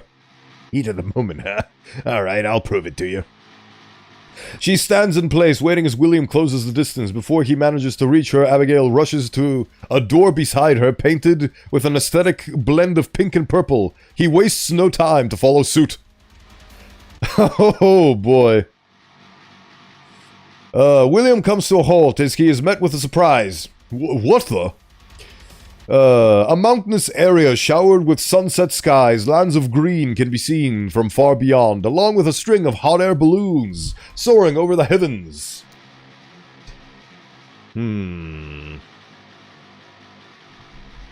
Some of them reach high enough to be obscured by the clouds. Only the glistening of the flames they carry can be visible from up high. It takes a moment for William to realize his change of outfit, sporting a hat with ear flaps, goggles, a button sweater, and a pair of gloves. He pauses for a moment before catching a glimpse of Abigail, hopping from one balloon to another, using an umbrella to lift her weight. Running away from altercation, are you? One jump, then two, and a third takes him up and above. William lands on top of a hot air balloon and immediately makes his way to another, the wind blowing in his face as he does. He eternally catches up with a scurrying Abigail, who, from a closer eye, wears a blue jacket and a skirt, a buttoned-up blouse, and a bowler hat. Her hair is also tied in a bun. Oh, Abigail? Will, do you like my prose? I tried to put a lot of detail into the description, as you can hopefully tell. Don't act as if you can weasel your way out of this. You're supposed to put your creativity on the forefront. But I am. Everything around us, everything you see here, it's all my efforts balled into a story just for you to see. Well, I'm surprised. William leaps as high as he can in the air, hurling towards her and throwing his leg back. Abigail doesn't try to move. Well, I'm surprised you didn't bother showing me any part of it. Before he can land a hit, though, William tumbles and falls into a wheat field. He gets up, observing his surroundings in a frenzy. The lands stretch over infinity and beyond, surrounded by a forest. A single tree rests in the middle of the plains, where Abigail dashes forward. She is wearing all white baggy clothes. William's attire is similar to hers. Oh, you've got to be. He proceeds to run after her. Cat and mouse game, eh? Soon he reaches the tree. A door is present, integrated into its base, floral and starry patterns having been etched into it. William swings it open and sees a hole leading to a ladder, stretching further than the trunk allows. He rushes to the ladder and looks above, noticing Abigail as she climbs. The ceiling cannot be discerned whatsoever, being met with pure light. He takes a moment to take in the sight before pulling his head from the gutters. William hurriedly follows Abigail, ascending the ladder. Where do you think you're going? I'm going to show you. I'm still a capable artist. By forcing me through a marathon? I'm putting my skills to the test, Will. Like you said, I'm building worlds with a pen, constructing everything around us with care and soul. I really did put a lot of effort into writing this. Do you not like it still? This is not what I asked for. I'm not looking for a goose chase. Will, come on. You can't expect me to throw a punch at you. We've known each other ever since childhood. We've been friends for... Shut up! William rotates himself upside down the ladder. Before letting go of the handles, he ends up falling in the opposite direction, hastily approaching Abigail. Eyes! Reverse gravitying himself. As she tries to climb as fast as she can, they both end up colliding regardless, causing them both to fall out of the tree and into the clouds. The sound of wind makes its presence known as the pair fall and fall. William constantly tries to throw attacks at Abigail as she counters just as fast. He pulls out a wooden hammer for her to break open and free the candies inside. He whips out a baseball bat for her to blow into confetti. Every punch he throws, she whisks away what harm they have. William speaks through gritted teeth. Why are you holding back? There's no point in holding back. I don't want to hurt you, Will. I've been trying to hurt you this entire time, Abigail. Take it as a form of criticism or something. Hit back twice as hard if you really want to call yourself an artist. Just do something already. Will, please. The two soon land on a clearing, walking on air before resting their feet on the luscious grass, surrounded by pine trees and hushed tones of wildlife. They stand across each other, sporting clothes of a knight. William, holding fists to his target, manifests a sword from bits and pieces of the air. He grips its handle and points its edge toward her, charging with a scream, his eyes glinting. Abigail stands in silence for the first few moments before laying her sights on a lonely rose below her. She kneels down to see its petals swaying ever so slightly, picking it off the ground. She inhales its flourishing perfume and offers it to the attacking William. He lifts the sword high and prepares to strike her. As he does, however, his blade is met with an obstacle. The flower's petals have rapidly grown outward, forming a shield. William strikes it again to no avail, one more time, then again and again. Ugh. He mysteriously vanishes before shooting toward Abigail from another direction. She manages to block him off, causing him to disappear, and reappear from somewhere else to land a hit. William gradually picks up the pace, building and taking out steam while Abigail follows through. Ha ha! Shielding yourself now? Isn't that just poetic? You're stuttering. No, I'm not! Yes, you are. You're hesitating. You don't actually want to fight. Please, you're the one constantly turning tail. I've been trying to pummel you this whole time. I've been hunting you down, while you're just making a run for it. I'm literally ambushing you with a sword. But you're holding back. I'm not! You would have already beaten me if you weren't. You're the reason why I can keep up. Why I'm even able to do all of this. Even then, even with all your experience with the brush, you still can't land a single stroke on me. You don't want to. You don't actually hate me. Pause. William stops striking, leading Abigail to put her shield down. Look, I'm not trying to invalidate your feelings, but can't we just talk about this? Oh? You want to talk? Abigail raises her gaze, but does not spot William. Tilting her head, she realizes his voice coming from behind her. She turns around and sees him rushing in and tackling her, causing her to fall over. Abigail tries to get up, but realizes her arms and legs are tied to a railway on a pebble train. What a fashionable way to end up in this situation, having worn Victorian clothing onto the station. William walks to her with a tuxedo, trousers, and a rather tall top hat. Let's talk, then. The sound of an approaching train creeps in. Will, this is not what I meant.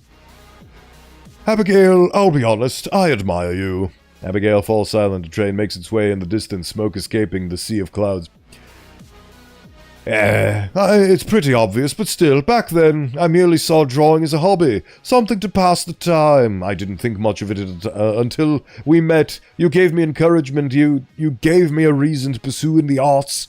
It changed me, it made me think. Yeah, maybe I should try this out, see where it takes me. I couldn't have it any other way. The train whistles, neither of them bothering to pay attention.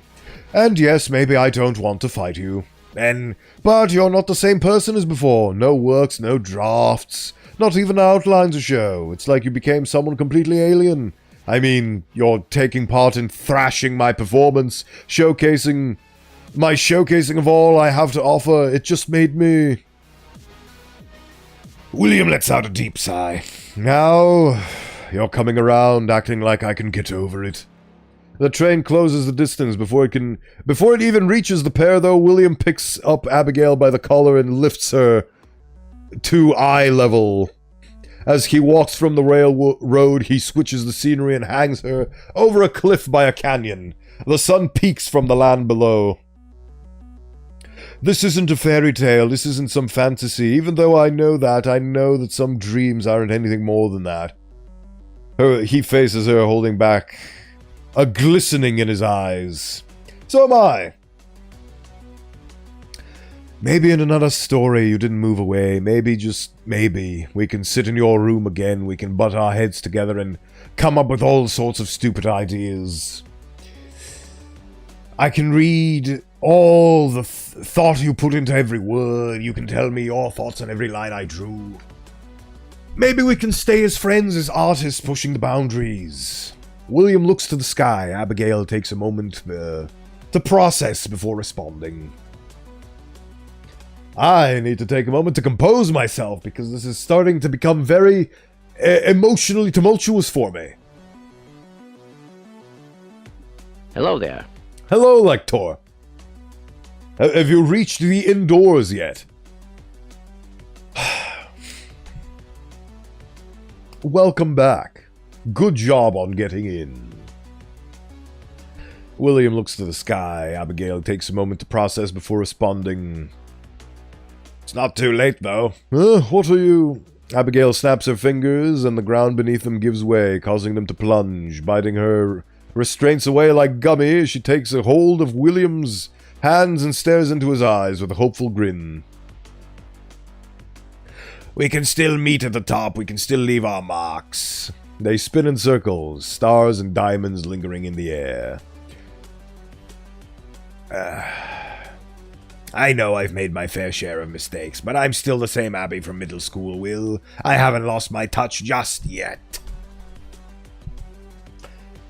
The pair lands on a bouncy castle, encompassed by an indoor playing ground, launching them high again, papers and canvases, inks of psychedelic hues. They spiral around them, forming characters and objects and everything in between. They both change through a multitude of outfits, too quick for the human eye to differentiate. We can still be artists together. I know I'm being selfish, but I'm serious. I still want to be an artist with you. Please, give me a chance. Listen to what I have to say, just this once, please. Why, then? William grabs Abigail and throws her down into a wrestling ring before they can even descend. Her eyes burn from the penetrating ceiling light. A crowd surrounds the ring, shrouded in darkness. She immediately scurries backward as William tries to punch her, hitting the ground instead of with his boxing glove. Abigail wears white overalls and a black waistband. Why aren't you one already? Why did you make up all of this nonsense about being a novelist? Your big debut, your hesitance, your lack of commitment until now. Why, Abigail? Her name changed from Burnwood to Abigail, yes. And SCP-8245 changed from SCP-8245 to William. Because they went through crazy La La Land and he discovered that she was with the SCP Foundation, but then she managed to she's an SCP herself, and she used her magic reality bending powers to reset time, so that she could try talking to him, to show him that she has not in fact changed into a fuddy-duddy.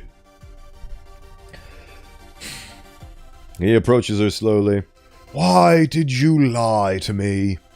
William pulls in to prepare for another throw of his fist before it even touches her face, though Abigail opens her mouth as her hardships lay before him.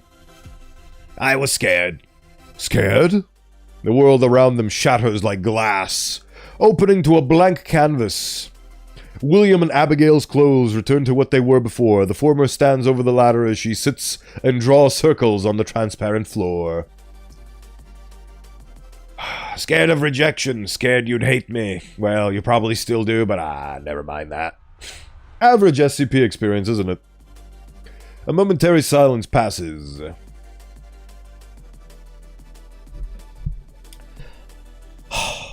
Don't you just love the stories and articles just make your heart go in your throat, even though you don't have either of those two things. It's amazing how much impact the right words presented at the right time can have.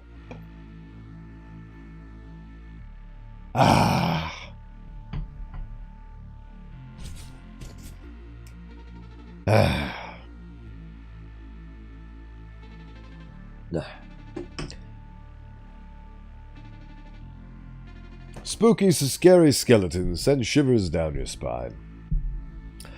All my life, I've only known rejection. I've only wanted to show my crafts, to put my effort on stage for everyone to see. I want people to be inspired and make art, and I want them to inspire more people to do the same thing. Ever since I was young, I had a lot of ambition. I say.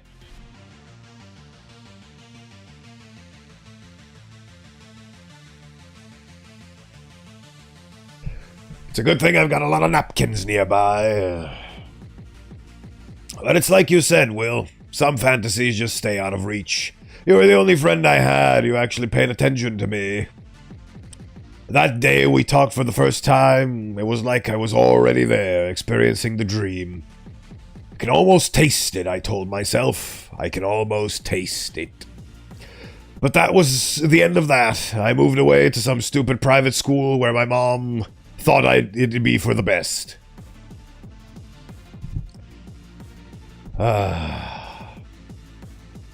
You're ruining it, Lector. Don't ruin it, Lector.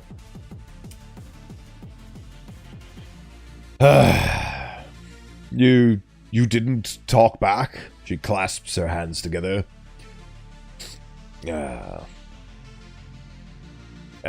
did, but she wouldn't listen. The Ethics Committee understands Bowenthius' viewpoint, but would like to remind everyone that these are dangerous entities capable of destroying us without ever noticing. Yes, but much like how Pixar says, what if inanimate objects and SCPs had feelings? I can relate to their feelings. It is a story of reality benders, but it is a very human one.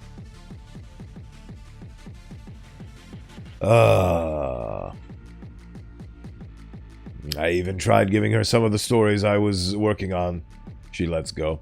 She didn't care for them, found them too childish, said that a career in literature won't buy you a house or pay the bills. Told me I should get a job that would keep me stable instead of following some pipe dream. But she's your mum. Your mum. I've met her, she seems so nice. Yeah, well, it's not like I could do anything about it. I was a child, young and naive. I couldn't talk to anyone after transferring. They were all disinterested or outright mean. They made fun of me, sometimes even ripping my stuff apart to prove a point.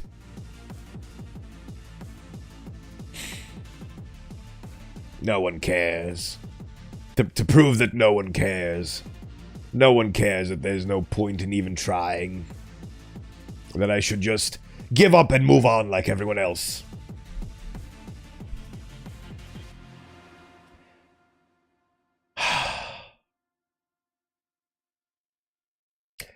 Definitely gonna remember this number. Abigail holds her breath. And I did. I gave up. Focused on studying instead, landed myself a decent spot academically. Got into a good college far from home, not even looking the other way. That led me here. Here. She sighs. I don't know. I thought I wouldn't need it. That I was already satisfied enough with what I had. Then it sorta came slithering back every so often. I'd break from the scientific techno-babble and just write. My mind wandering off whenever it wanted. My boss ended up sending me a complaint about it too. I couldn't move on at all. She stops briefly. Then you came along with that silly costume of yours, the thrill and joy in your eyes, the swiftness in your movements. They ended up rekindling the will I had all those years ago. I took initiative. I went and threw myself in, trying to chase that pipe dream that once was. And look at me now. I've lied to you. pretended like everything was okay and there was nothing to worry about. I assumed you wouldn't mind, that you wouldn't care. I'm such a mess.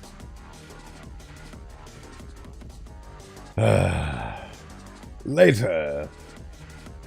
That's probably it for today, to be honest with you. But you can suggest it and I can put it in the queue, so to speak. Share with me your suggestion, Lector.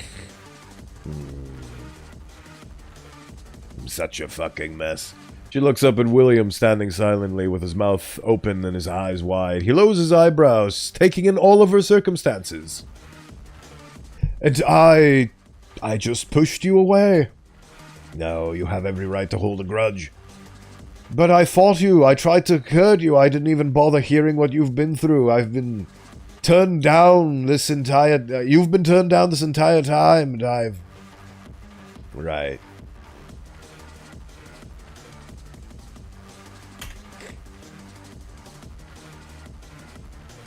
Alright. That's in the queue. Hoo. Right, I haven't read this one. 2273 feels like it's familiar.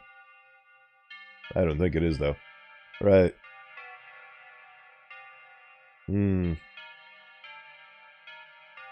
Oh, good, that works. Good. Good.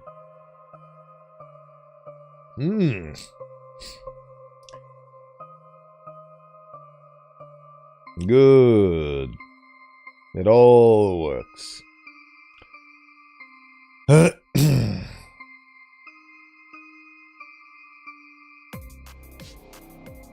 William stumbles back, trying to keep balance. I've been shoving you off too. He starts to pant. Will, under breath, I'm just as bad. Will. Quickly. I said all that about you about not being an artist and that you're fag and you should be. It's my fault too. I did all that without even considering, without even thinking about it. Will! She grabs his arm. He is visibly shaking. William pulls away, taking a few steps back. He avoids making eye contact. I'm sorry. He immediately runs off, disappearing into a falling stack of papers. Some of them appear to be wet. Abigail freezes in place for a moment or two before staring at her feet. I should be the one apologizing. She shakes her head and lifts her sight, sporting an unwavering expression. No, I'm not letting you leave again. Abigail runs in the same direction. It's like to take a breather and think. And we've got offset 3. Is there going to be an offset 4? And there she stands, before a think tank, papers and canvases carrying your feet like the floor, a blanket of dusk with a droplet of plum in the afar.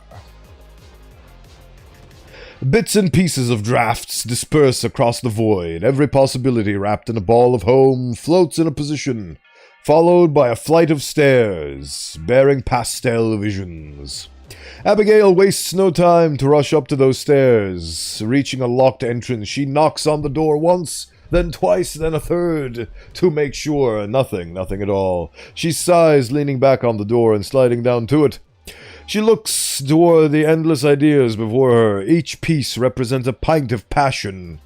Poured inside and out, shows the time that goes with every passing effort. Abigail ponders to herself for a moment, before letting her voice be known by the artist beside her.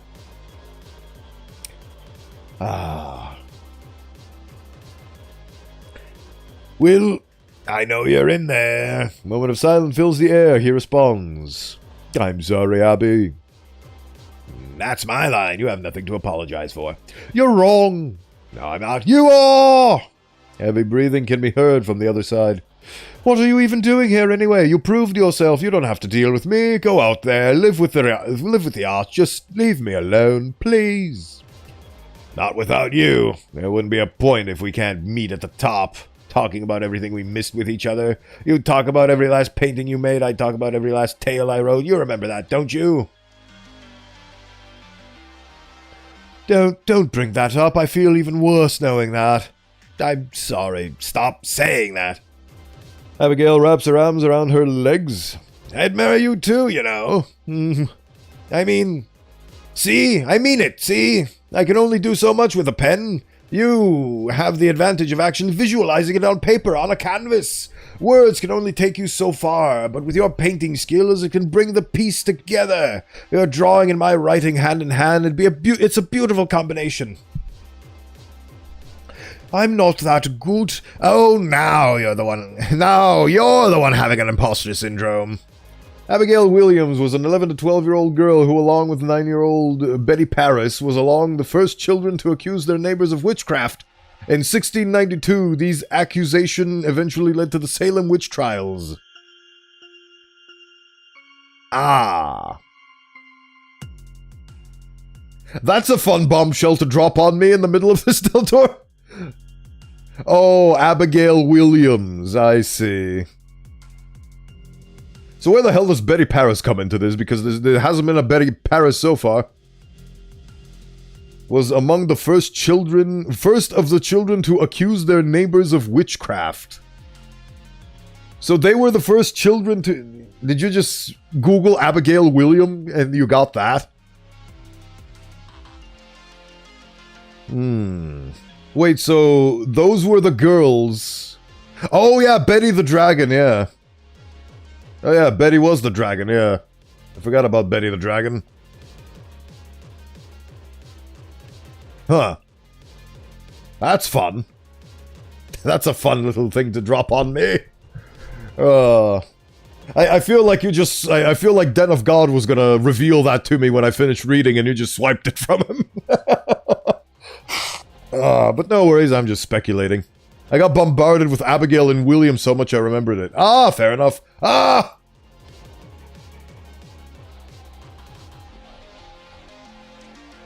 Oh, thank you so much for the raid, Moose. Oh, I hope your latest adventures in House Flipper 2 have been delightful ones. Thank you so much for the raid and for trusting me with your community. Beautiful telepathic Moose. Who's the reason why I can move my hands in such derelict and delightful manners. Thank you so much for that. Thank you for the raid. I know it's a lovely, lovely time of almost setting houses on fire and so on and so forth, but if you need to go, then take care and hopefully you'll have a lovely rest of your day. But if not, we are reading a very heartfelt story about a man and a woman who have accused others of witch trials, apparently. I was so emotionally invested in this story, I genuinely did shed a tear during the last offset. Beautiful moments. It's amazing what literature is capable of inspiring. Yes. Did you... Thought it was a funny... Maybe it is a funny coincidence. Maybe it has more bearing and more meaning to it. We will find out when we continue reading this.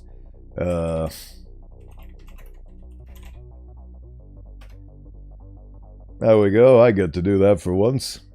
I do love a good heart-jerking story. It is wonderful. It is very wonderful. But alas, I must evaporate into the fire pit. Good luck with the fire pit. Have plenty of bandages on standby. And don't take any unnecessary risks, Moose.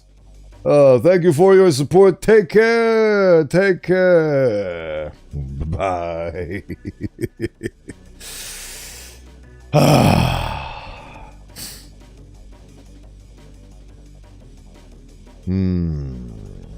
Come on, you created whole worlds with just a palette of colors and a dream. Not many people can say that. You should be damn proud of yourself. I like the perfect place that emote bounced off of. Farewell. Take care, good luck, and farewell. Good evening, good afternoon, and goodbye.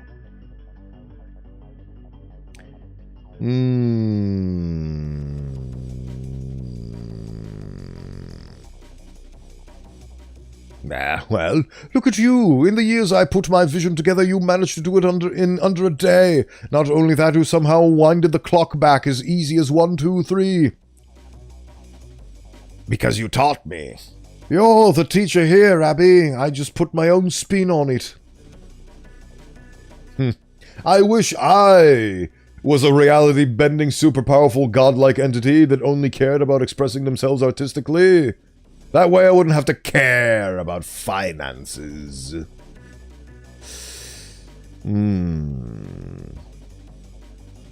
Aren't we all? Look, Abby, William stops for a minute, collecting himself.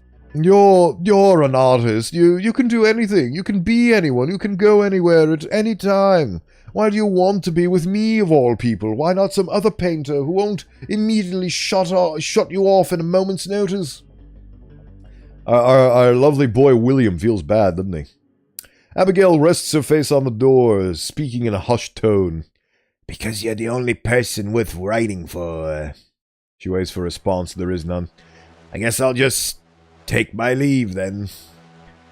Abigail steadily makes her way back to down the stairs, her hands digging deep into her pockets before she reaches the bottom. However, the sound of a doorknob opening alerts her. She turns around to see William standing by the doorway, his eyes dry, but clearly not for long. Without hesitating, the two sprint to one another, cycling through a final line of configurations. If I was that wonderful, I probably would make it so I don't feel groggy when I awaken at times. The power to negate the ill effects of naps. Just fix a few kinks in the human condition, but otherwise we're fine.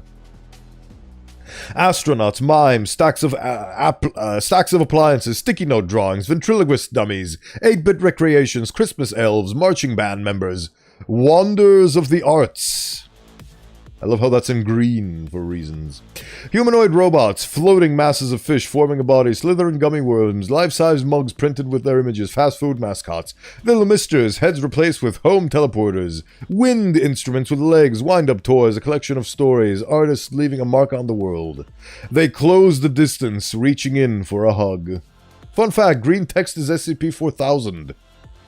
Ah. Just gonna quickly. Haven't had SCP-4000 either. Oh wait, this one. I guess I never got around to reading it, or maybe I did, because this image is familiar to me. The power of God, and I use it for better naps. That's how you be God. I mean, honestly, understandable. Understandable. The pair appear outside near a middle school, enveloped in darkness and rain. A single lamppost shoots a light on the both of them. They remain in silence, tears trickling down their cheeks and blending in with the clouds. They just had to mention the crying, didn't they? Eventually they let go of each other. This is a man reads SCP. I am man no cry. Eventually they let go of each other and Abby proceeds to laugh. Why are you laughing? Oh, there's paint on your there's paint on your face. What? Oh. Will wipes off the paint on his face. The two wear matching uniforms. She continues to laugh as he blushes in embarrassment. It's not funny. This is not the time to be laughing. I'm sorry. Abby pauses and bursts into laughter again. Will tries to act annoyed, though it doesn't stop him from letting out a chortle or two. After they finish, they embrace once more. Their tears end up swelling up again. God, I missed you. So, I'm so sorry. No, I'm sorry. No, I'm sorry. No, me.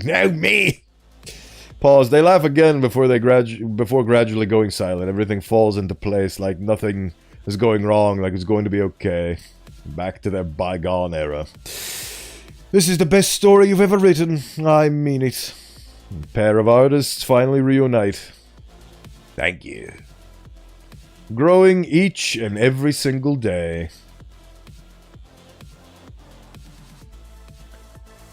Oh. Well, congratulations. That's my top SCP story of all time. Thank you for that suggestion. I can barely see the screen from the tears. Of course there's more. Notice, a new revision for this file has been found. If you would like to access it, please click here. Offset 4. There is an Offset 4. You and Me, Part 3. Tee-hee, it rhymes. Ooh, risk class worth it. Unrestricted, it's boundless, and it's universal. You and Me, Part 3. Abby sits in her office typing cheerfully. Wait, hold on.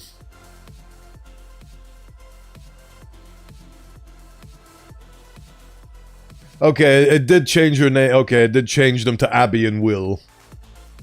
Okay, I needed to make sure that was the case. Abby sits in her office typing cheerfully on her personal laptop. Stacks of paper are neatly organized on her desk. A handmade plushie of a skunk wearing a cowboy hat rests on the couch beside her. And flower stickers bearing multicolored shades decorate the walls, making the final touches to her current draft. She hears a knock on the door. "Hey, Abby!" A familiar voice calls from the other side. "Will, what's up?" Abby responds. Will peeks his head through the door, his eyes fixating on every little thing. In an attempt to appear sneaky, he eventually swings open the door.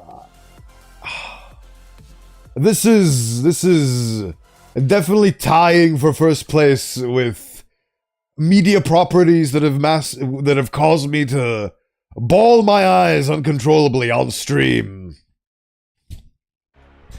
There was only one such other occurrence in my time as a streamer where this occurred. Alright, who the hell's saying... It's recess time. Come on, let's get some grub. She looks at the clock above her. So it is. Alright. I just finished anyway. Abby saves her current progress, proud of the amount she's written so far. Picking herself off the seat, she stretches for a moment before following Will out the door. They both make their way to the site's staff lounge, making small chat along the way. Still, I managed to surprise you managed to land a job here. No offense, but I didn't take you for the working type of guy. Bowen is having a ball. I sure am. I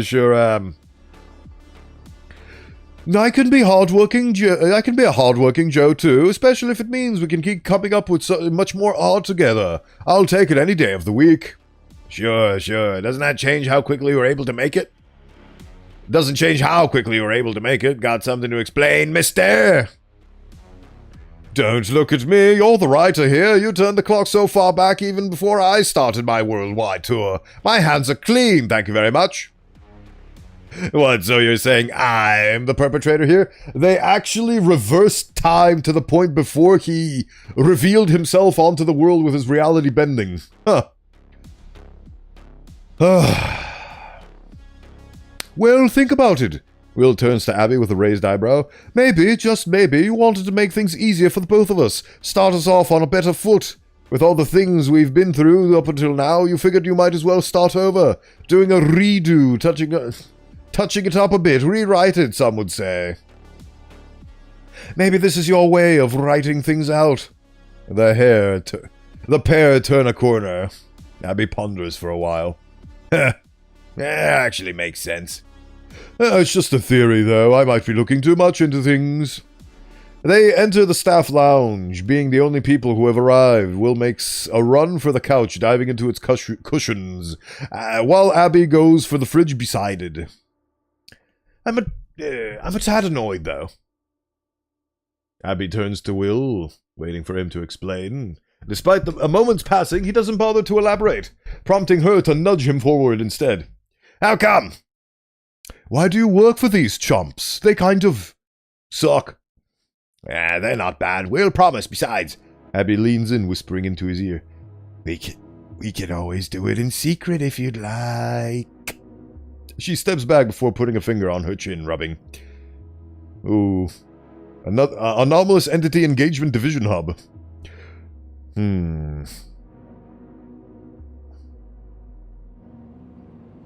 Actually, I do know this one department that would love to see some of your performances. They're quite the lovely bunch, I tell you. I'll be sure to introduce you to them sometime. Will rubs his chin. I'll consider it. Good, good. What do you want from the fridge? Ice cream, please, he answers without a second thought. I don't know if we have... Abby opens the freezer. Never mind, we have ice cream, apparently. She takes out the box of Neapolitan ice cream and chucks it over to Will, retrieving some bowls and spoons to go along with it. They both take a seat on the couch, breaking free of the frozen treat and taking a scoop or three. Abby has her strawberry and vanilla, Will has his chocolate and... Super Smash Brothers bawl your eyes out. Vanilla? Yeah? Since when do you eat vanilla? I thought about expanding my appetite a bit. Sure makes for a nice combo. You've changed. That makes two of us. They both laugh for a moment. So, what kind of ideas are knocking in the attic this time? Will interjects. Well, if you must know, Abby starts, the two proceeding to discuss a multitude of potential works that have yet to be conveyed. That has yet to be. I remembered middle school like it was yesterday. I remember being a writer, passionate in the craft, and putting one and one together and making something out of nothing. I remember creating pockets of worlds in my head, sculpting characters from my imagination, and telling tales of places far, far away for everyone to hear. Well, for my tea party of critters to hear. I remember being rejected with every part of myself, being dismissed for everything I put my whole heart in. Even now I can still hear her stern voice. Their ear-grating laughter, my weeps late at night. I remember throwing it all away on an effort to recover, try to pick up what pieces of myself were left, even if there were none. Giving up my artistry took my sense of identity with it. I became a husk. A shell of my former self, searching for acceptance in a world full of disappointments. Chasing for me high ends of a low life. Struggling to fill a story-shaped hole. Bye, I say. God.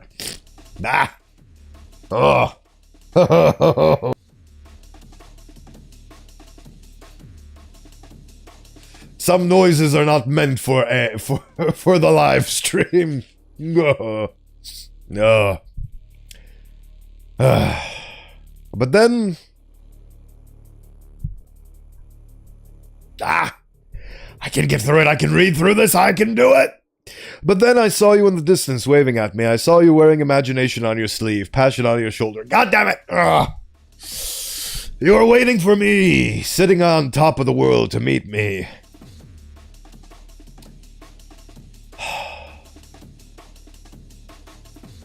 In case you haven't noticed, this is very well written and is a really good story that I very much appreciate. I have a whole stack of used tissues next to me at this point.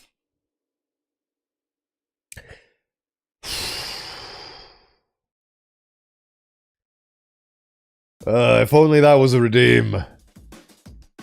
But then I saw you in the distance waving at me. I saw you wearing imagination on your sleeve, passion on your shoulder. You were waiting for me, sitting on top of the world to meet me. I could hear my legs in motion. Got you, sucker, now we're crying together. You absolutely got me. You absolutely got me. I didn't have very high expectations when you first recommended it, and as I was reading through it, it just seemed like a bog standard. Oh, it's a wacky reality. It's a wacky Willy Wonka-esque situation. But now it's just... Oh. I am generating more snot today than I have in my entire streaming career. Bowen bowing his eyes out is an accomplishment considering he has no eyeball. See, that's how powerful this text is. I have no eyes to cry with, and yet I am tears flowing freely. Oh. Oh, this is the best prank I've ever experienced.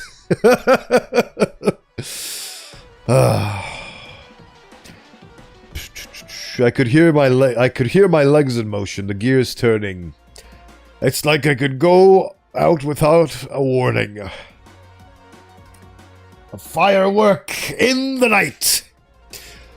Composure. Composure. Ah. I remember being scared. I remember breaking our promise and confirming my fears, having to chase you down, desperate to reconcile. I found myself holding the pen in ways I never thought I could before. Beautiful. I thought it was the most beautiful thing I'd ever experienced. Someone's just cutting onions. The room I'm currently recording from is just filled with the exact chemical compound that onions secrete when they are chopped. Oh, that's all the oxygen in here is. It's very difficult to remain composed. Found myself, how everything came together, how we fully reconnected. Even now, I still think nothing less of it.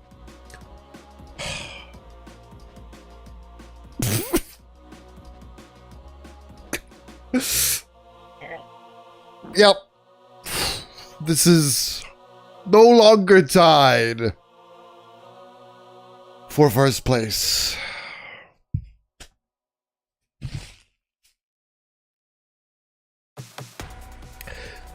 Oh, this is just now officially the new first place. Don't care anymore at this point. Art is an expression of yourself.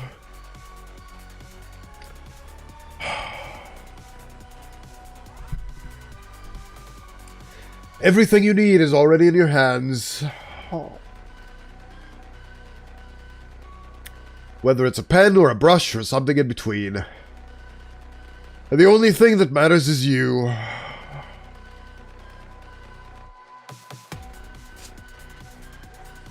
God! There's some very pretty words on this page.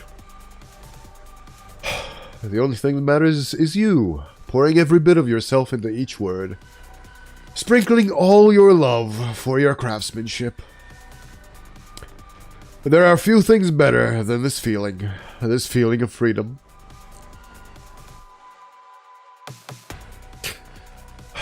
We can do anything we want. We're artists.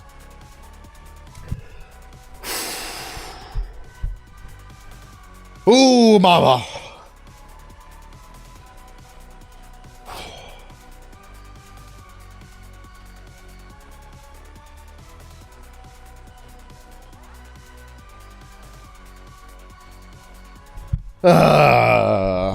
There's some fancy words you've got there, Magic Man. Entities in the chasm are confused by the liquid hitting their head. It's raining. It is absolutely raining. Yeah. It's raining everywhere. All right.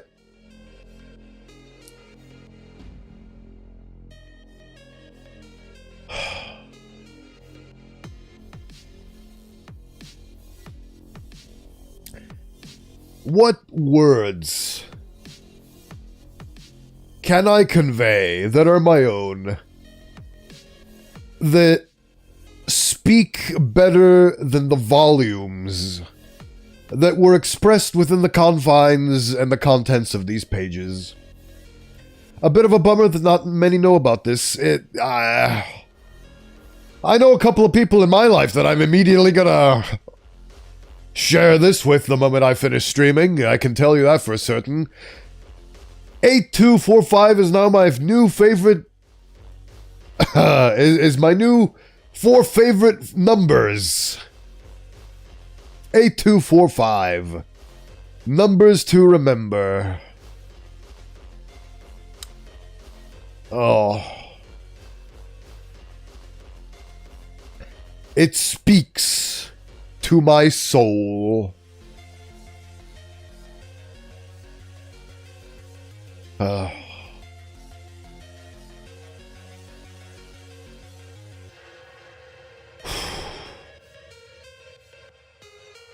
it's been a very, very long time that I've experienced my head pulsating from having to hold in so many tears and having to hold back so much, because emotions are feelings, but at the end of the day, it is live on stream, so there is some part of me that still thinks, you know, this is a live showing in front of a live studio audience, and one must remain in some percentage of composure at all times. 8224. Ooh. Wow. What a beautiful, beautiful story that starts off with the trappings of the confines of the SCP Foundation. Wonder if some boy demons can be femboys. I'll take a few to take care of in my house. You have a very magical set of timing there, Gabby, second son of Jesus, or what was that? Oh, I messed up the numbers. Oh, okay. I thought you were recommending another article for me. Oh.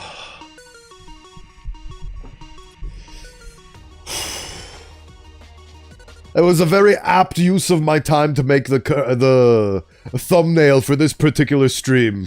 It's real shit, Papa.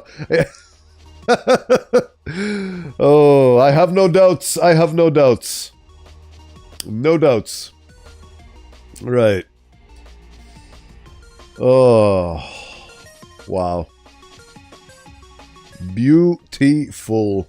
And I do agree wholeheartedly, more people should know about this specific article. It goes beyond. It absolutely goes beyond the format and the storytelling within the SCP universe. And it's just a beautiful, relatable tale about being inspired, being an artist, and finding acceptance. Oh boy. Oh, look at that. That's a cool logo. Surprised the goop didn't turn blue from the crying. I suppose it's still evolving. Oh. That is a functionality that I have yet to make manifest onto the world, for better or for worse. Ooh. Ooh. We had a lovely adventure today, fellas. 83 ratings is absolutely criminal. Please create a wiki.dot account and or sign in first. An absolute travesty. Ooh.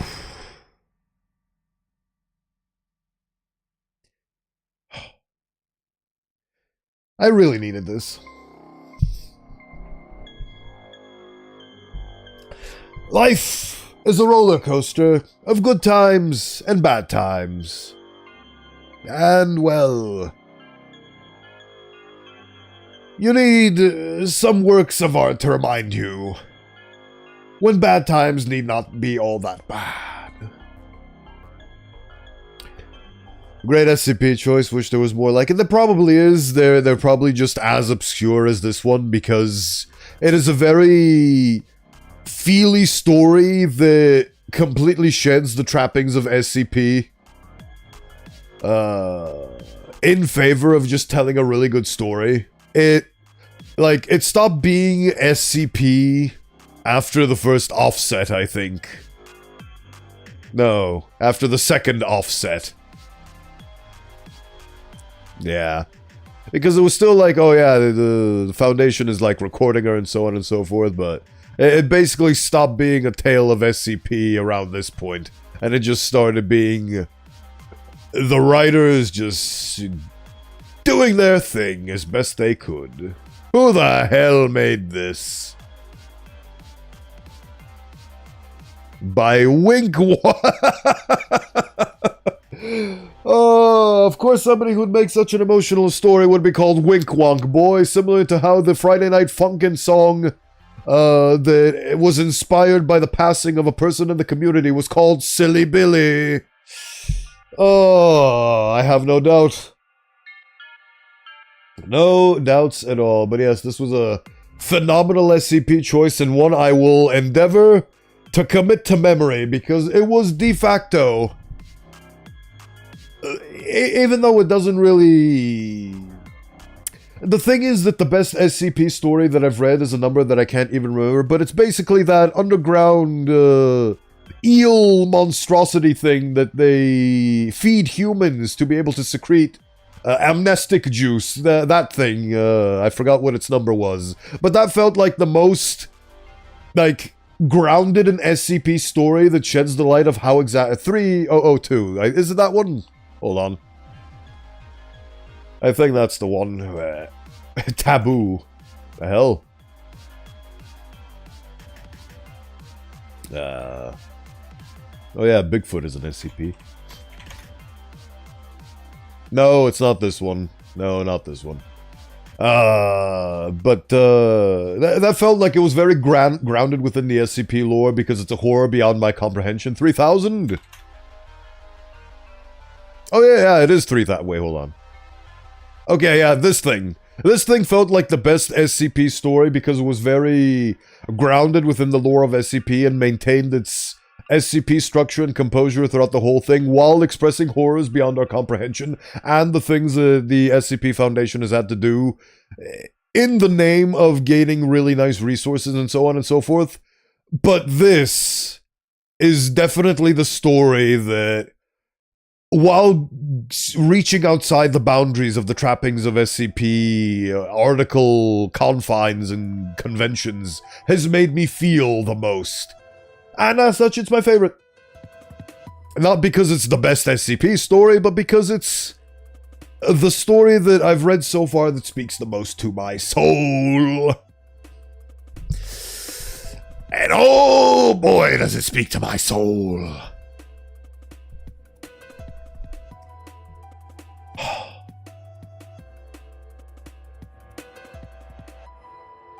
Beautiful. The world is made of love and big eels eating you and everything in between. It sure is. It sure is. I'm really glad I don't got nostrils, because they'd be plugged up for the vast majority of this stream, wouldn't they? The narrative SCPs always peak like Murphy Law. Try to search it on SCP.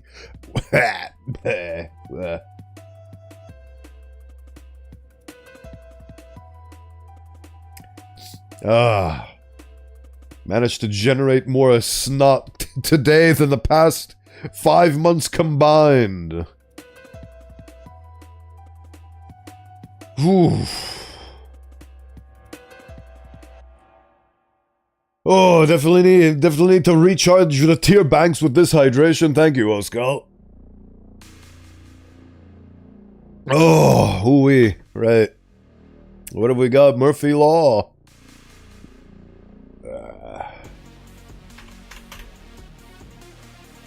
Oh.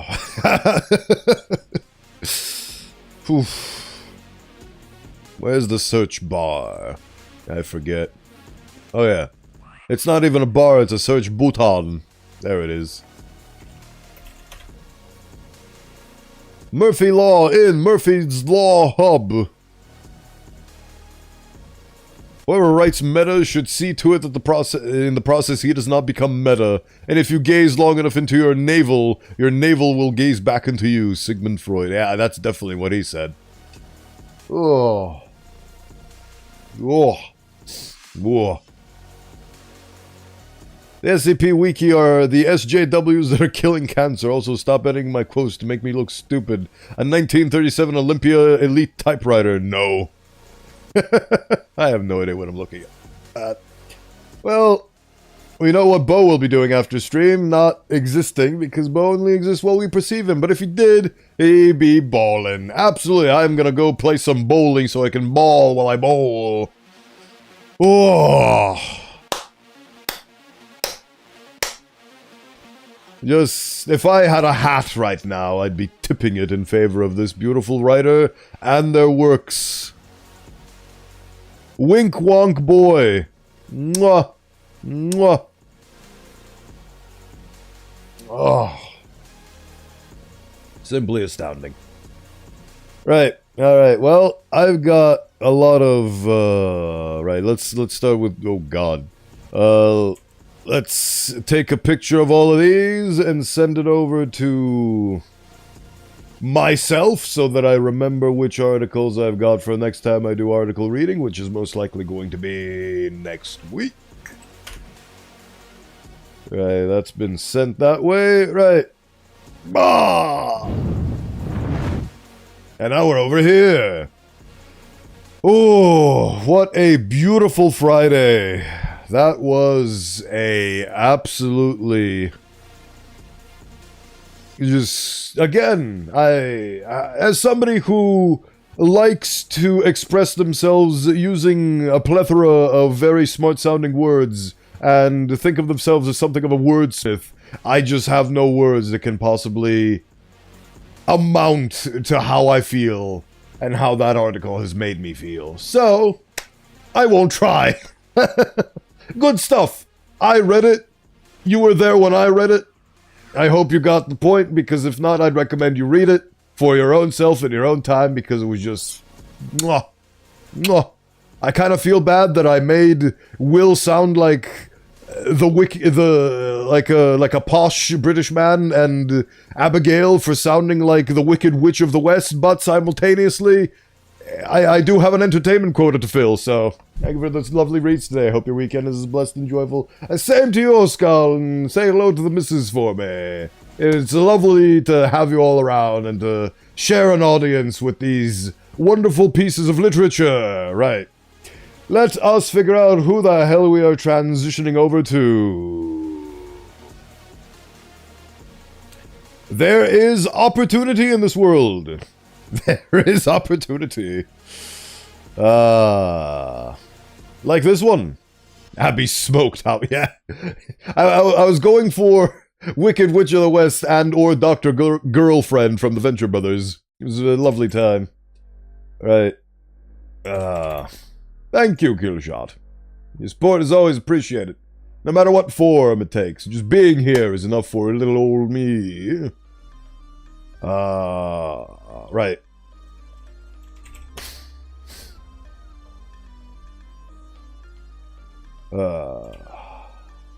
Beautiful. It's beautiful. Right. There we are.